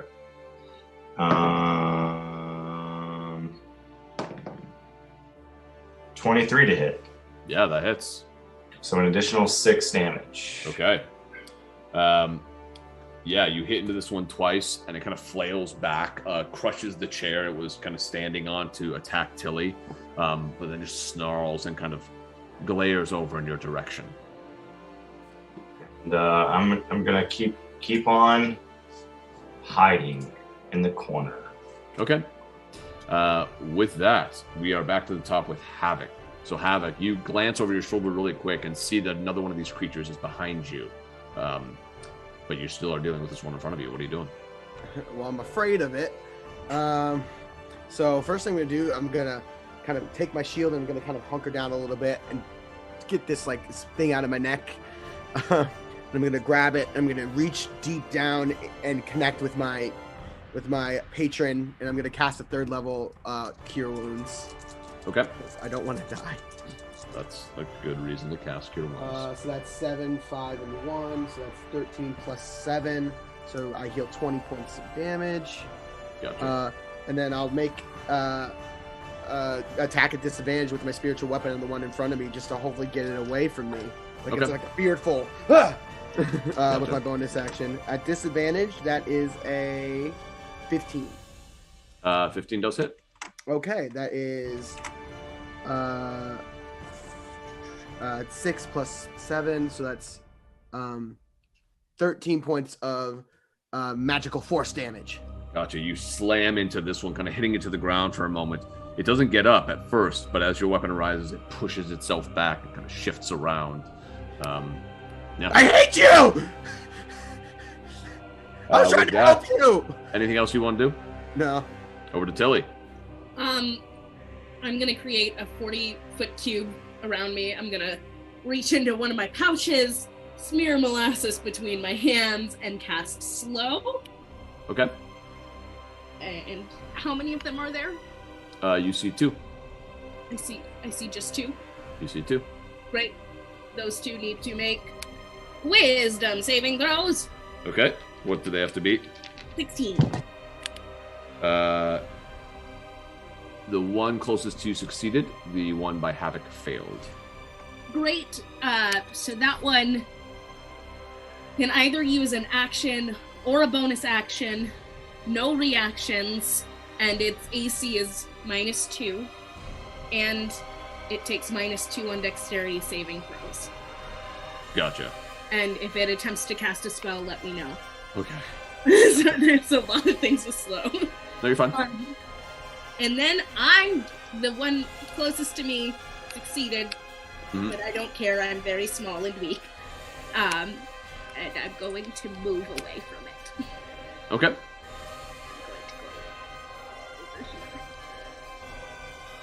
Gotcha. You were here, right? Okay. All right. With that, it is their turn. The one by you, Havoc, is going to go ahead and attack you again. This is a 22 to hit. Mm-hmm. Okay. You take 8, 15, 19, 24 points of damage. This time the piercer worms its way underneath your shield, then into your chest, and you feel it stinging you right in the center of your chest. Okay.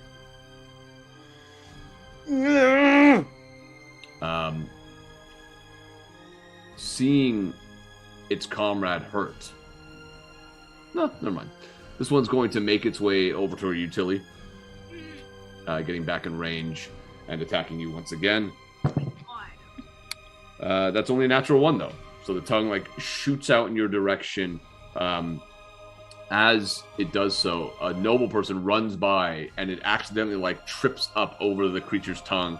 The nobleman falls, gets right back up, and keeps running. But the creature was unable to attack you. Newton, you're hiding in the corner. You see all of this happening as you suddenly feel a bit of drool drop down on your shoulder from overhead. Oh, bullshit.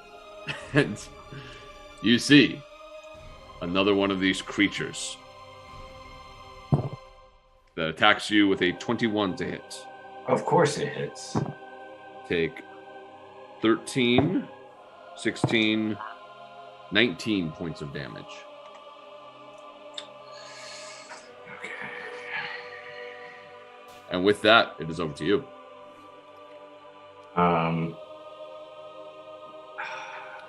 This is unfair.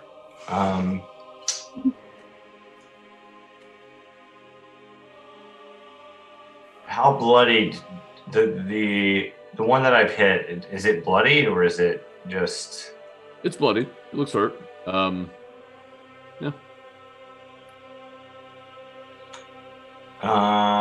Okay, I'm gonna move towards the one I've hit. Okay, you will provoke an opportunity attack. No. Fine. Okay. I'll shoot the one next to me. Okay, go and roll the hit. Man. Okay. At disadvantage, right? Yes. The first one's 5. So that misses. Yeah. The second one's 10. That misses as well, unfortunately. So you kind of caught between both of them, fire up at this one, and it moves quickly to dodge out of the way of both of your blasts. Okay. I'm going to move. I'll give it an opportunity attack.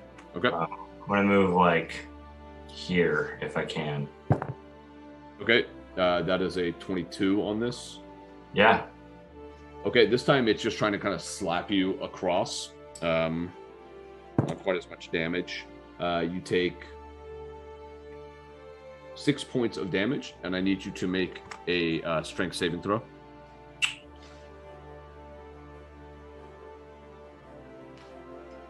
Six. As you try to run across the room, you get knocked down to the ground. So you can pick yourself up off prone, but then you only have 15 feet of movement. Yeah. I mean, so I'm on the table, basically. Yeah, you were here, right? So, yeah, you're about there. All right. I don't know why I All didn't right. do this before. Over to Havoc. Okay, so, as I'm getting just straight up murdered over here. You do see the one in front of you is looking very bloodied. Yeah, but if I'm attacking with disadvantage, if I miss both of these, I'm in a lot of trouble. So I need to get away and hopefully hit with my bonus attack. Okay. So what I'm going to do is I'm going to look over at the table that's 30 feet away from me. I'm going to Misty Step over to that table. Okay. You Misty Step your way over there. So poof, over here. And then my little sports club is still there. Yeah. And you see it on the map, by the way, right? My club? Oh, yeah. Yeah. It's I you didn't can know move what that as you was. will. Yeah. Okay. Cool. Awesome. Yeah. Poof. So roll with disadvantage. Oh man, those are both bad. See, I'm glad I moved. That is a 10. Yeah, 10 misses, unfortunately. So you kind of dart out of the way, and the creature looks over in your direction just as the weapon starts to come down, and it like shifts like it's making its way towards you. The weapon slams into the ground. Some wood like splinters off in different directions. Okay. Anything else you want to do, Havoc? I just move that Morning Star about 10 feet away from it. So that way, if it comes towards me, I can still get to it. And I'm going to use my movement to move even further away from the thing. Gotcha. I'm going to move another 20 feet this way to this table. Okay. Boom. Yep, that's it. And with that, we are over to Tilly.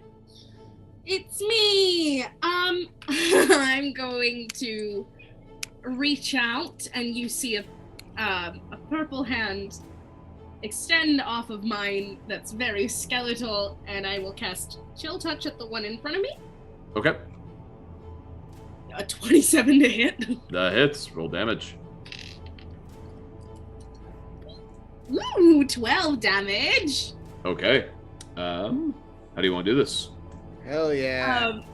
The hand just grasps around it and crushes until it like liquefies. And as it crushes, you watch as the skin starts to boil on it, like it's in this intense heat. Steph, you're so good at free throws, I'm happy. As it starts to boil, and it just crumbles underneath into the hand, into this like pile of red glue. Are you okay? This is an excellent dynamic. Yeah. I love it. I thought we just fouled a fucking 3-point shooter up by 30. That would have... You're seeing what would have happened. Okay, but that one's crushed. It's gone. What else do you want to do, Tilly? It's gone! I don't have much for I'm a professional DM. I will... Oh, God. So, this one is... How far away from me is that one? 50 feet. And that one is 40 feet. So I'm just going to move a little bit forward. The measurement. If you look at the toolbar on the left, you should see one that kind of looks like a ruler. Okay. And then you just click that tool, and then click on the map and move it around. Nice little free demo for everyone watching. Wow. Right. Then I'm actually going to move right here. Just seeing how far you can go, huh, Newton? Oh, yeah. Gotcha. Up by 5. And All right. that's it. Excellent. Okay. With that, it is over to the creatures. So the one by you, Newton, is going to launch its way down. So I should have been moving all these people. Bad DM. They've been kind of making their way out, trying to run away. Let's say this one's here. It's going to, again, like shoot its tongue out in your direction. That is a non-natural 20. Yeah. Who? That definitely hits. All right. You take 22 points of damage as you start to turn away, and the piercer hits you right in the back. I'm unconscious. As you fall down to the ground. And the creature begins to prowl over in your direction.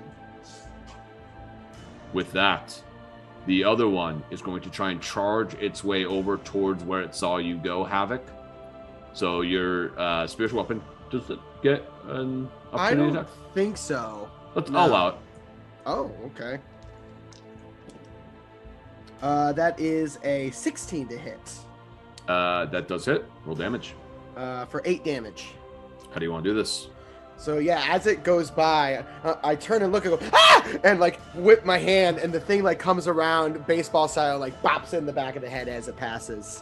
Gotcha. And as it does, the creature flies forward, lands on the ground, and you watch again as the body begins to boil. And you hear it saying in this like guttural voice, "Look me, as it completely boils down into this viscous liquid. We'll try and write that out for Good luck. All right. With that, we are over to Newton's first death saving throw. Now, Newton, if you'd like, I can roll it for you, or you can roll it and just message me the result. I don't care. Okay. Whoa, laissez-faire with your life, there, but... With that, we are over to Havoc. So Havoc, So, having defeated this creature, you feel this kind of inspiring swell. You're still afraid, but you look over and you see Newton on the ground with the other one prowling towards him. What are you going to do? sorry, I'm checking the range on this spell. My apologies. You should know them by heart, Ricky. It's not one of my. It's one of my Ricky, domain ones, so it's not Ricky, on my. Ricky, come on. I'm sorry. Everyone else here knows their spells by heart. I think it's 60. 100%. 30. All Okay, so I do do. need to be I've closer. never had to look up anything in this game. Okay, so I need to move closer to Newton. Okay. Just how far is he away from me? 60. Exactly. Okay, cool. I'm gonna move 30 feet straight toward Newton, which gets me We won. Everyone. here. Good. to Sigh of know. relief. I was hoping it was relief and not frustration. This gets me here. I'll get within 30 feet of Newton, and then I'll cast Odaluk's Resilient Sphere around him. Okay. So my unfortunately that means my spiritual weapon just goes away. Gotcha. And this again, grabbing my sphere, my shield, blue ring circles around it, and then extends out towards Newton, expanding into this bubble, and inside he goes. And he's Just as the fully creature is like protected. wringing its claws down to strike against Newton's throat, this bubble forms and it just glances off the side. You're safe for now, Newton. Anything Okay. else you want to do, Havoc? I can't do anything else at the moment. Okay. With that, it's over to Tilly. Has this one taken any damage? No. No. Then we're not fucking around, and I will cast Witch Bolt at 4th level. Okay. Roll the hit. Oh. Come on. 19. 19 does hit, even though it does have some cover. You're able to still hit it. That's 4d12. 20. 32 damage. How do you want to do this? Tilly literally says that we're not fucking around. Not today. We just won a drinking contest. And you see this lavender electricity like flow out of her that looks like sparks, but the sparks are flowers that burst off, and then it just incinerates and boils it. Gotcha. The creature again screams out as it's boiling, kind of falls onto its back, like writhing on the ground, shouting out, "Rogmi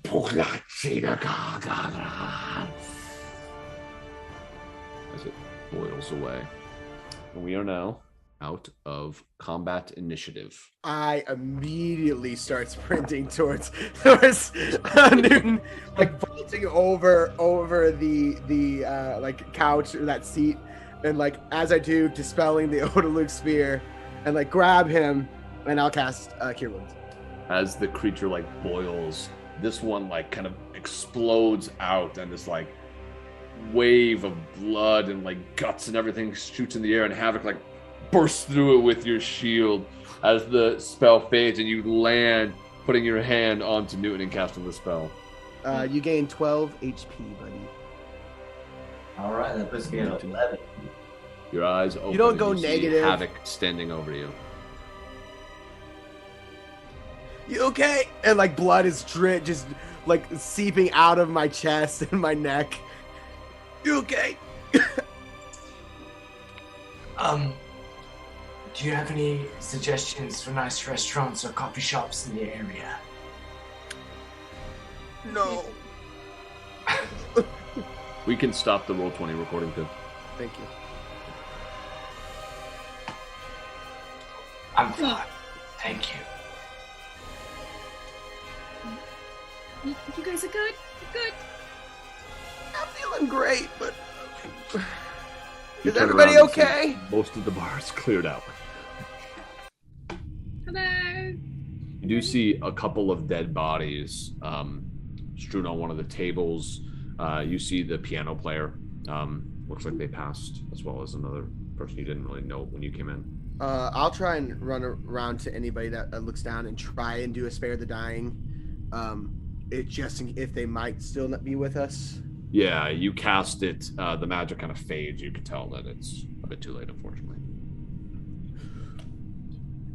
As you all are waiting there, the doors open, and you watch as a pair of guards charge in with their swords drawn.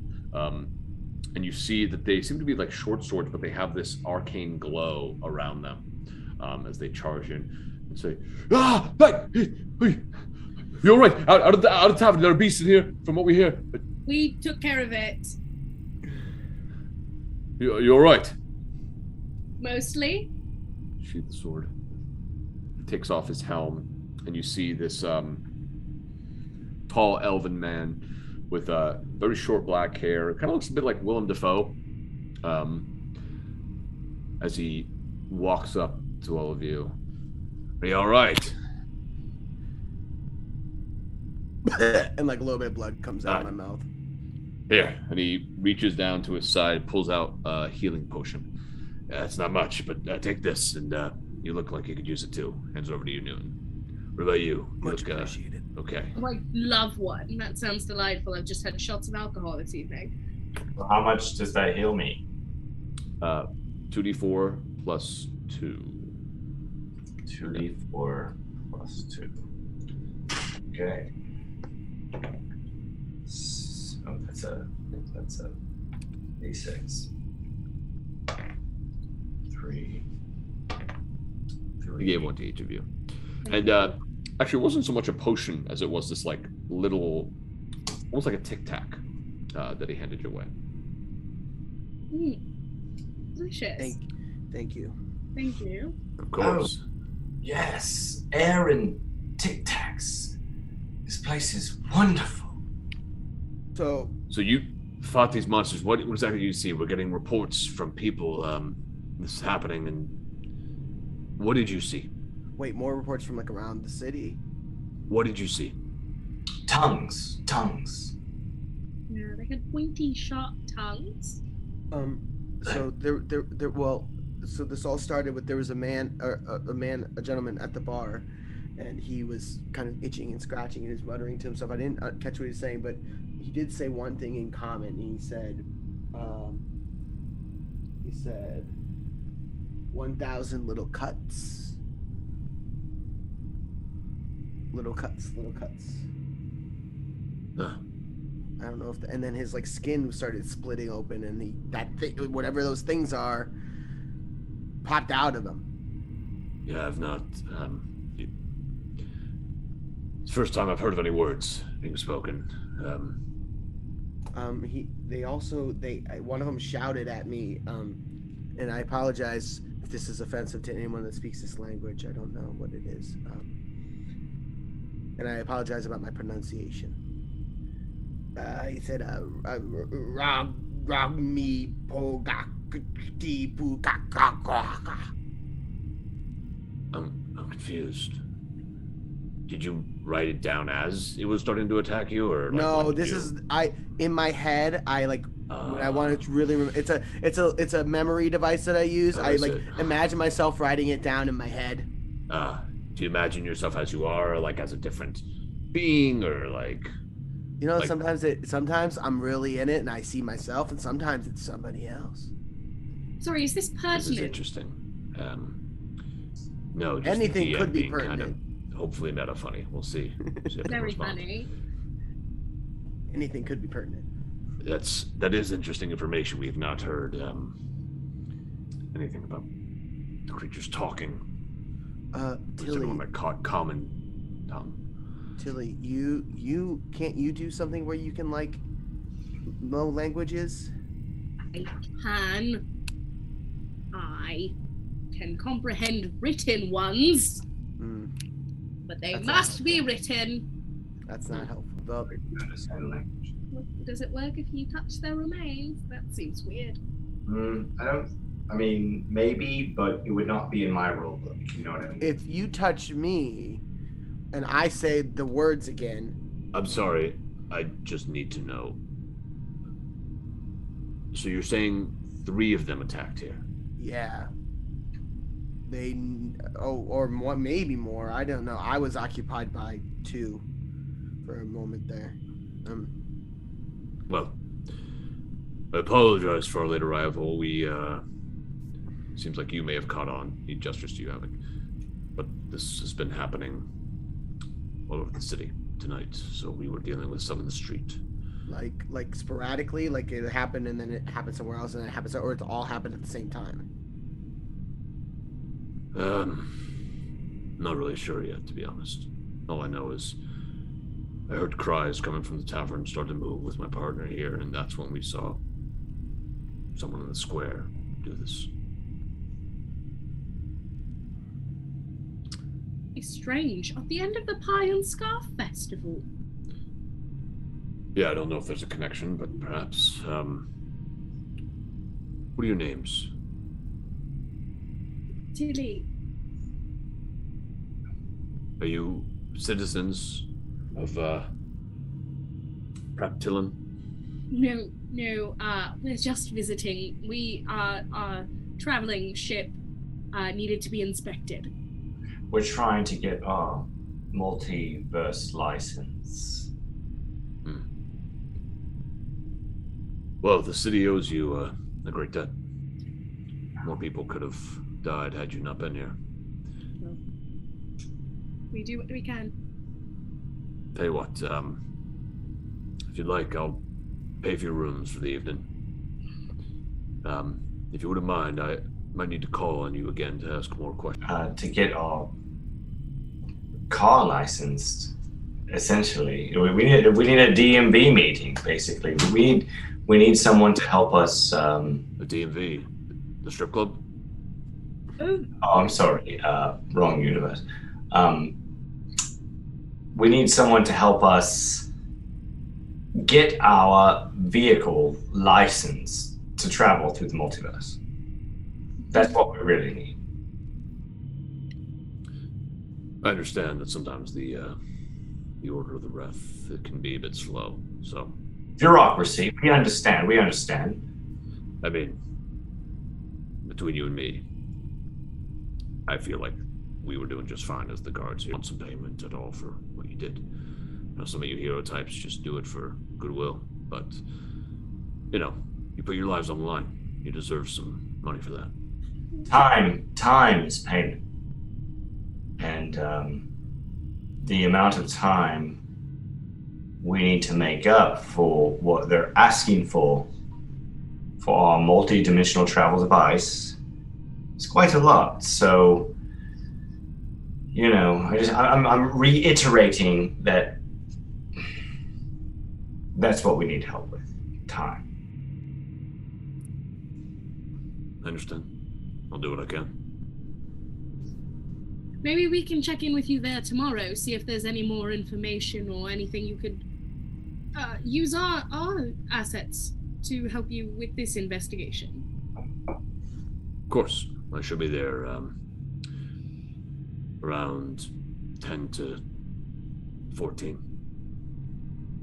What's your name? If we said we should ask for you. Garwin. Garwin.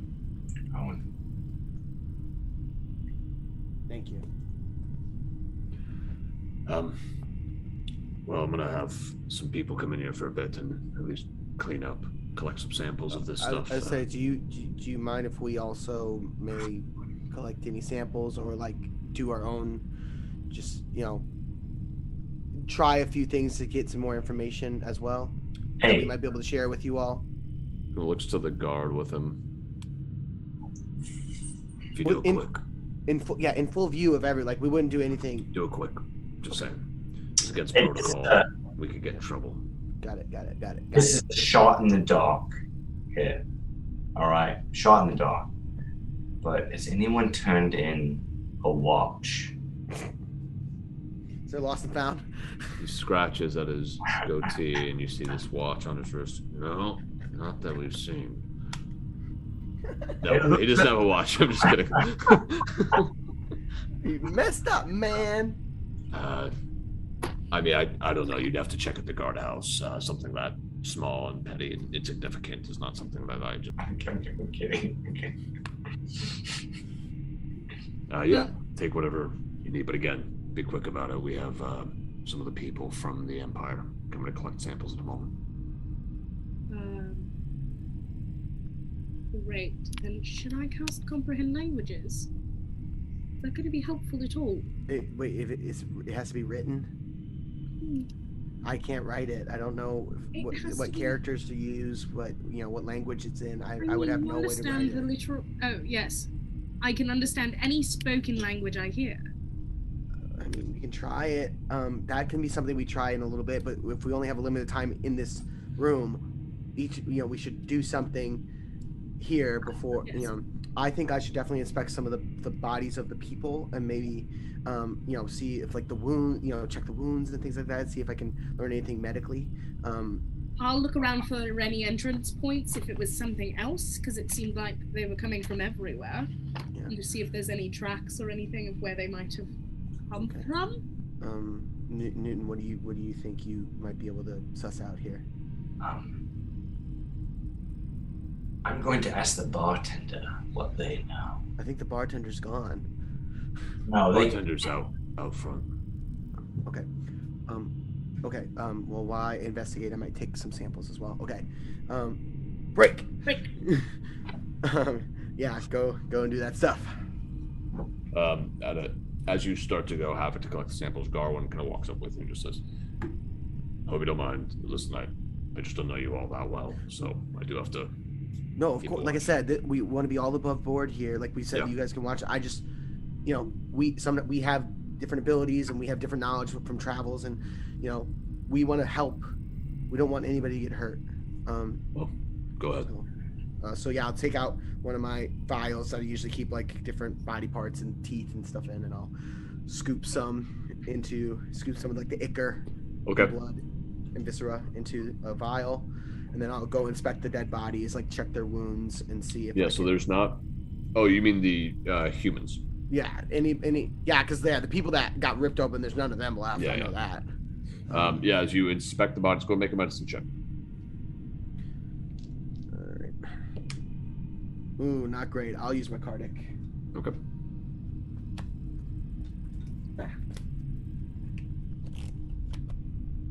Nice. Okay. So that's 10 plus 4 plus 6. It's plus 7, 20. sorry. 21. Nice. As you inspect the bodies, you begin to look around. You see the piercing, and you watch as you see that there seems to be some cold around the wound, but then a little bit cold damage. Yeah, it was cold damage there, but then you see a little bit of burn marks around the shoulders. See what looks to be perhaps acid. And with that roll, you also see almost what looks almost different from the burn marks you just saw there. This kind of lightning damage that, again, based on that roll, you would say would have come from a blue dragon. If you didn't know that there was not a blue dragon in here.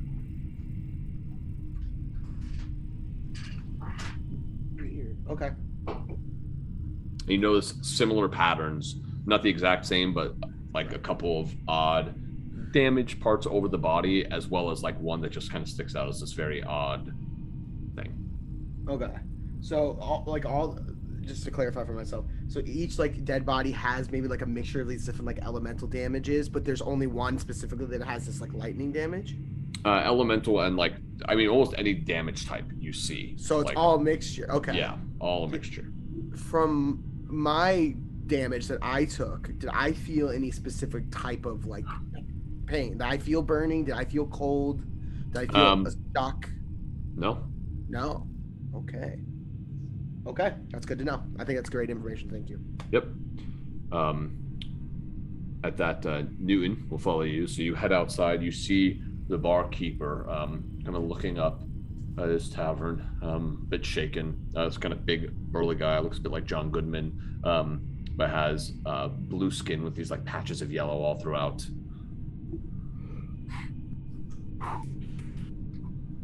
Hey. Why did you do that? If you're the only one here, I'm not. There's so many other people here. No, you're in charge. Why do you say that? Oh, I know. What is happening? Why would you just clap in someone's face after an attack like that? Hey, do you own this place? Yeah. Yeah, so you're the boss. Doesn't mean you clap at people. No, it does. I have to ask you. How do you like it? I have to ask you a few questions. Well, if you keep clapping, I'm not going to answer them. No. Yes. Yes. No. I'm not going to answer them. Do you consider yourself a member of the service? Apologize for clapping in my face. I did not answer. I'm sorry. Thank you. A member of the service? What do you mean? You're in the industry, the service industry. Yes. This was a tragedy. Yeah. Service was failed. You think I had something to do with this? Absolutely not. Then what's your point? My point is, the tragedy happened in your establishment, did it not? Yeah, but I didn't have anything to do with it. I know. I'm just asking. I am a good actor here to glean the information needed to persecute the bad actors. Does that make sense? No. You're an actor. Why are you asking questions? Shouldn't you be off rehearsing a play or something? Your view of an actor is very limited. An actor is a doer, someone who... You're choosing the words. Yes, I know. Here's what I'm saying. I'm a mercenary. Do you know what a mercenary is? You're a mercenary actor. That's quite a combo. It is. Good sir. The long-tongued men that were in your bar tonight that used their tongues to pierce my friends. Did any of them speak to you? Oh, yes, they came to me for drinks, different points in the evening. Did you observe anything about these men? Did you learn anything? I know some of them. They're locals. They, come in all the time. You know them? Yes? This has never happened before. Yeah, I'd say it's quite odd. Yeah, yes. People turning inside out. Yeah, no, you cracked that one. So, it was out of their character, is what you're saying.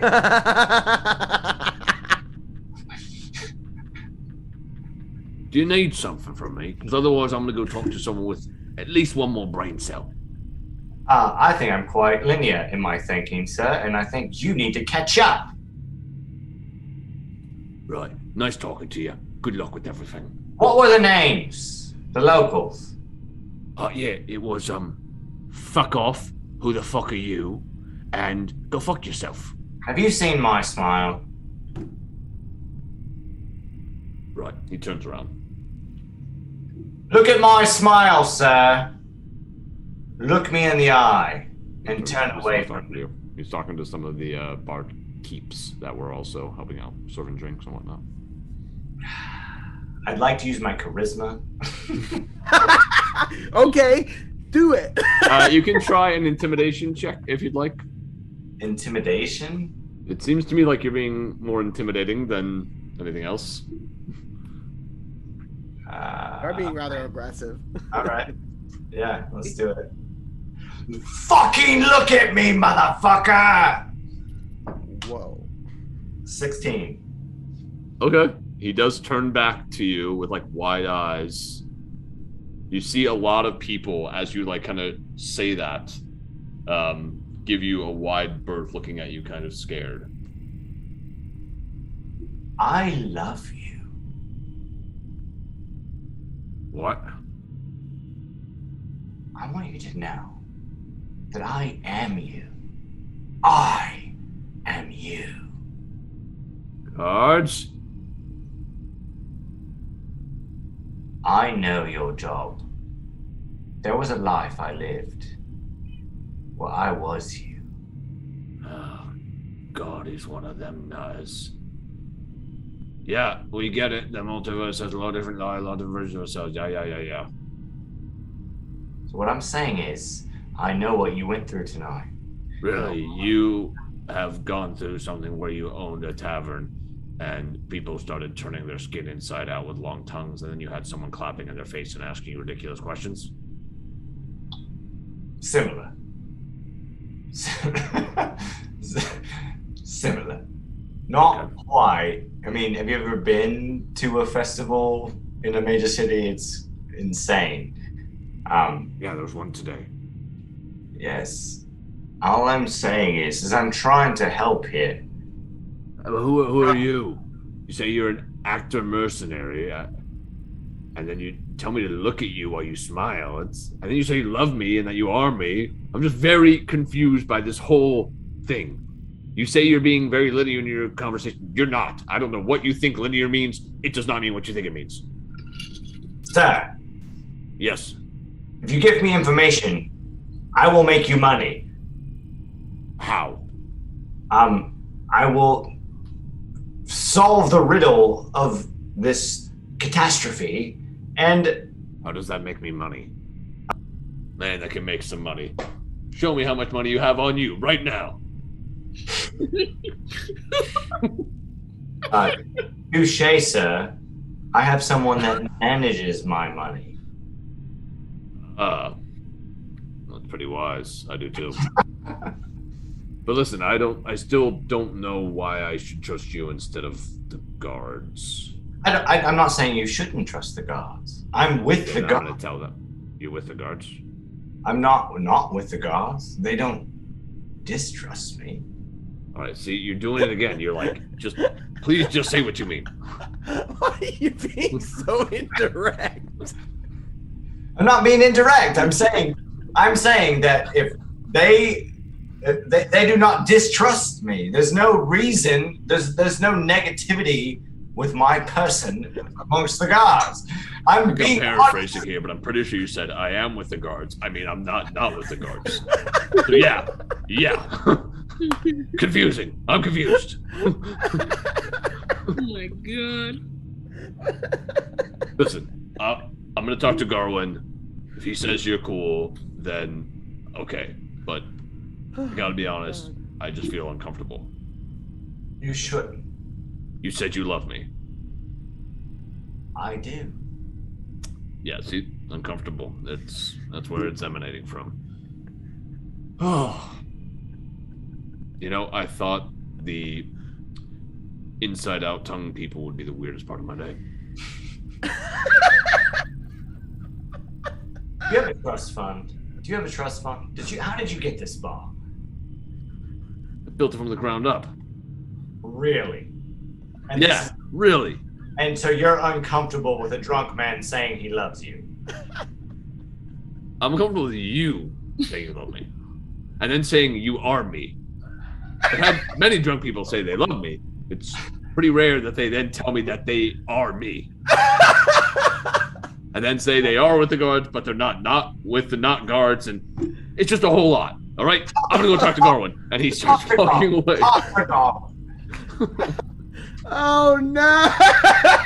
What are you doing, Tilly, while all this is happening? I would love to, search around and see if there's anything, like any signs of a trail of where they could have come from, any tracks, if there were others that we didn't catch that went out, and Make a survival check. Survival check. Survival is a 13. Looking around, you don't see any tracks, and it's tough when you look outside because so many people were charging out and running around that any of the dirt that was on the road, which isn't much, like there's a little bit of dirt in the little garden area, but once you get to the cobblestone streets, it's tough to really make any headway on that, and you just, in the dirt area, there's so many footprints, it's tough to even see. Okay. Then I'll go over to Havoc and be like, is there any... Just as you head back inside, Tilly, you hear, "You love me and you are me?" Oh, Newton. I'm going back inside, and I will go to Havoc. And, darling, was there anything connecting these people that have passed?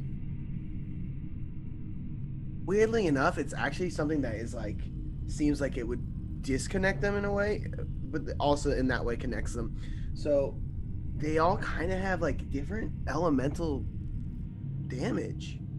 Elemental? Yeah, like some of them have cold and acid and it's just a mixture of different types of damage that these people take in. Lightning, it's very weird. And like, I don't know, I didn't experience any of that. Did you? I don't think so. No. So I mean, I'm definitely gonna share this with Garwin, but Yes. I don't think whatever those things were did that, or if they did, I don't know. It's confusing, but there's lots of different stuff happening with, and none of it's the same amongst any one of them. It's not like they all have the same stuff. It's like different mix and match. That's very interesting. I wonder if there's a library that's still open that we could go to see if we can figure out anything. Or should we wait until the morning? Well, I don't. I mean, At this point, Garwin walks up to you both and just says, "All right, you really gotta get out of here now." Okay. Yes, thank you. Just to share real quick. So Just walk and talk. So I don't know if you guys have like a medical, someone who like looks at bodies and stuff like that, knows like that kind of stuff. But see if they can pay special attention to the fact that these bodies have different. Some of them look like they were hurt by cold. Some of them look like they were burned by acid. Some of them look like they were struck by lightning. Particularly, there's one that looks like it has, like maybe the breath weapon of a blue dragon specifically. And I point to the body that has that one. Yeah. So it's all mixed up in that way, but like we didn't experience that when we were fighting these things. So I don't know if. Have you checked your wounds? Well, I mean, there's some of them are healed, but I guess I can check. I can check Tilly. I can do a quick check. How about you head actually. outside and you can do that? They're coming right now. Okay. You walk outside, and really quick, you see like a path begin to clear in the group of people as you see all of these very tall figures that don't even appear to be walking. They're floating across the ground, wearing these all white robes with a symbol of a golden sun in the center of them. And you see that their heads look like they've expanded. They're larger than a normal human head that you would see. And you can even see like veins like kind of popping throughout. You see that every single one of them has their head shaved, and these kind of tattoos that run down their eyes, their cheeks, all the way down to their jawline, of these 3 lines on either side, or on both sides rather. You see the one who's kind of leading the way, who has those lines as well as that star symbol, not tattooed, but looks like, it kind of looks like almost it was branded, but without any kind of scar or damage, if that makes sense. but they simply walk by, and you look as Garwin looks up at them, and that one looks to him. He kind of shields his eyes for a moment, but then maintains eye contact, looking at them. For like a minute, you watch them just look at each other, and then they start to head inside. You get the sense that they speak telepathically. At that point, the barkeep pulls Garwin aside, and you watch as they talk for a moment. Do you guys find Newton? Yeah. So maybe we should find somewhere more private to compare notes. Garwin comes back really quick before you walk off and he says, listen, I told the barkeep that you guys were trustworthy. He did very much clarify that he did not want you to say you love him or that you are him anymore, and also no clapping in his face. You did all those things? Charisma, you know. Yeah. Listen, I have to stay here, but if you want to talk to him anymore, now's the time. They'll be questioning him soon. Yes, Want to go and talk to him? Oh, Tilly, do you want to talk to him? I'll talk to him. He makes his way over behind Garwin, and Garwin kind of pats him on the shoulder, nods to all of you. See you tomorrow, hopefully. Yes. And kind of walks back to help corral some people. Darling, how are you feeling? Well, I've been better. I can totally understand that. It's been a very challenging evening, hasn't it? Yeah. Yes, it has. And I apologize. We were going to spend the evening in your tavern, but it's now apparently under wraps. Was there a fee that we would have paid? Don't worry about it. You all killed the monsters, so once they get cleared out of there, if you want a room, we'll give it to you free of charge. Oh, are you sure? Yeah, I'm very sure. Trust me. That's very kind. As long as you make sure that one stays in the room with you. Yes, of course. I don't want him knocking on my door at night. Not a problem. Not a problem at all. I'm scared he will. I'm really scared that he will. I promise you, he will not. Under threat of me. All right. And just a bit of advice on dealing with him. The more you ask him not to do something, the more he really, really, really wants to do it. It's very true. So sometimes if you just leave something and just don't acknowledge it, sometimes he just lets it go. Yes. Good to know. But, what? You knew the people that turned into those inside-out things. Is that correct? I did. What were their names? Well, the one that you were talking to kind of went over to Havoc. That was Huxton Wallaby. Moved over in the textile district. Kind fellow. We had Thraxus Storn was the other one I saw turn.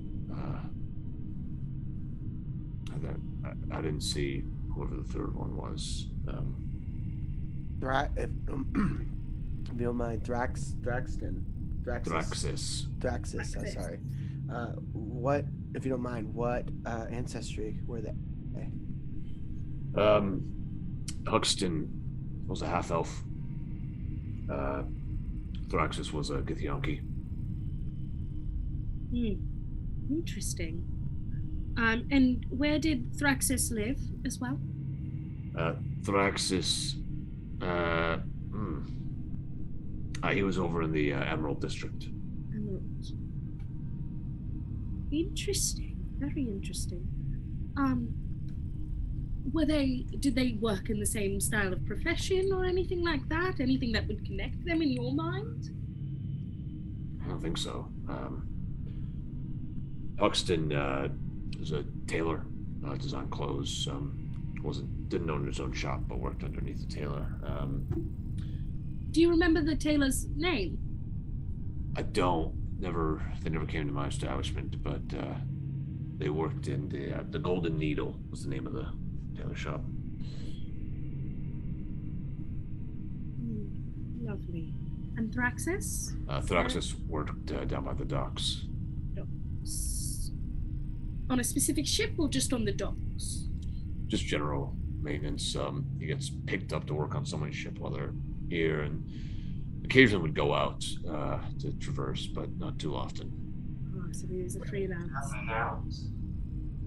What? Were they down and out? Were they people with nothing to lose? Not to my knowledge. I mean, Huxton's got a family. I wonder if anyone's told the husband yet. That's very... And Thraxis, I don't know. He never seemed as a depressing bloke. He's always in love with life. Could be wrong, you know. Sometimes people hide things, but didn't seem like anything sad. Is there any other information about them that would be striking, or anything that comes to mind about why them? Not that I can think of. Of course. Well, thank you very much for your information. And I don't know if they'll have it cleared out tonight. Do you need a place to stay while they...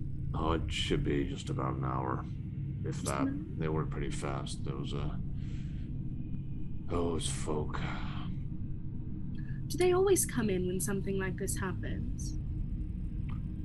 I mean, it's usually for bigger incidents, but I guess this is a bit bigger than even I realize.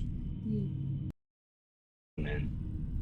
I'm gonna say no to that one. The spindle. No, I don't like it. I don't mind that one. That's good. Bit vague. Solarians. Ooh, That one's very good. I like that one. Solarians. All right. Yeah, the Solarians. Scions, you know, get into your head, kind of tough to look at sometimes. I mean, if they make eye contact with you, Do they read your mind? it's a weird feeling, you know, I describe it, but stay here long enough, I'm sure you'll experience it. Rather not. That doesn't sound very pleasant. Yeah, well, they do their job well. And they're like the investigative team of this city. To some respects, scientists more so. Like crime scene investigators. Yeah. And how long have they been around? A while. Yeah, I mean, since the city's been around, as far as I know. And you said they only handle the big issues, like the big problems. Yeah. Hopefully this isn't just other things to come. I mean, sometimes they'll just pop down to, you know, collect any multiversal information that others might have. So I think that's kind of more what they're doing, just collecting things to their records. But yeah. Lovely. Well, I don't want to take any more of your time. You've been very helpful. Yeah, just you know, come on back whenever, and I'll give you all room. Thank you. Thank you very much. Of course. Yeah. Turns back. Goes back to his staff. Can't hear you, Ricky. Oh,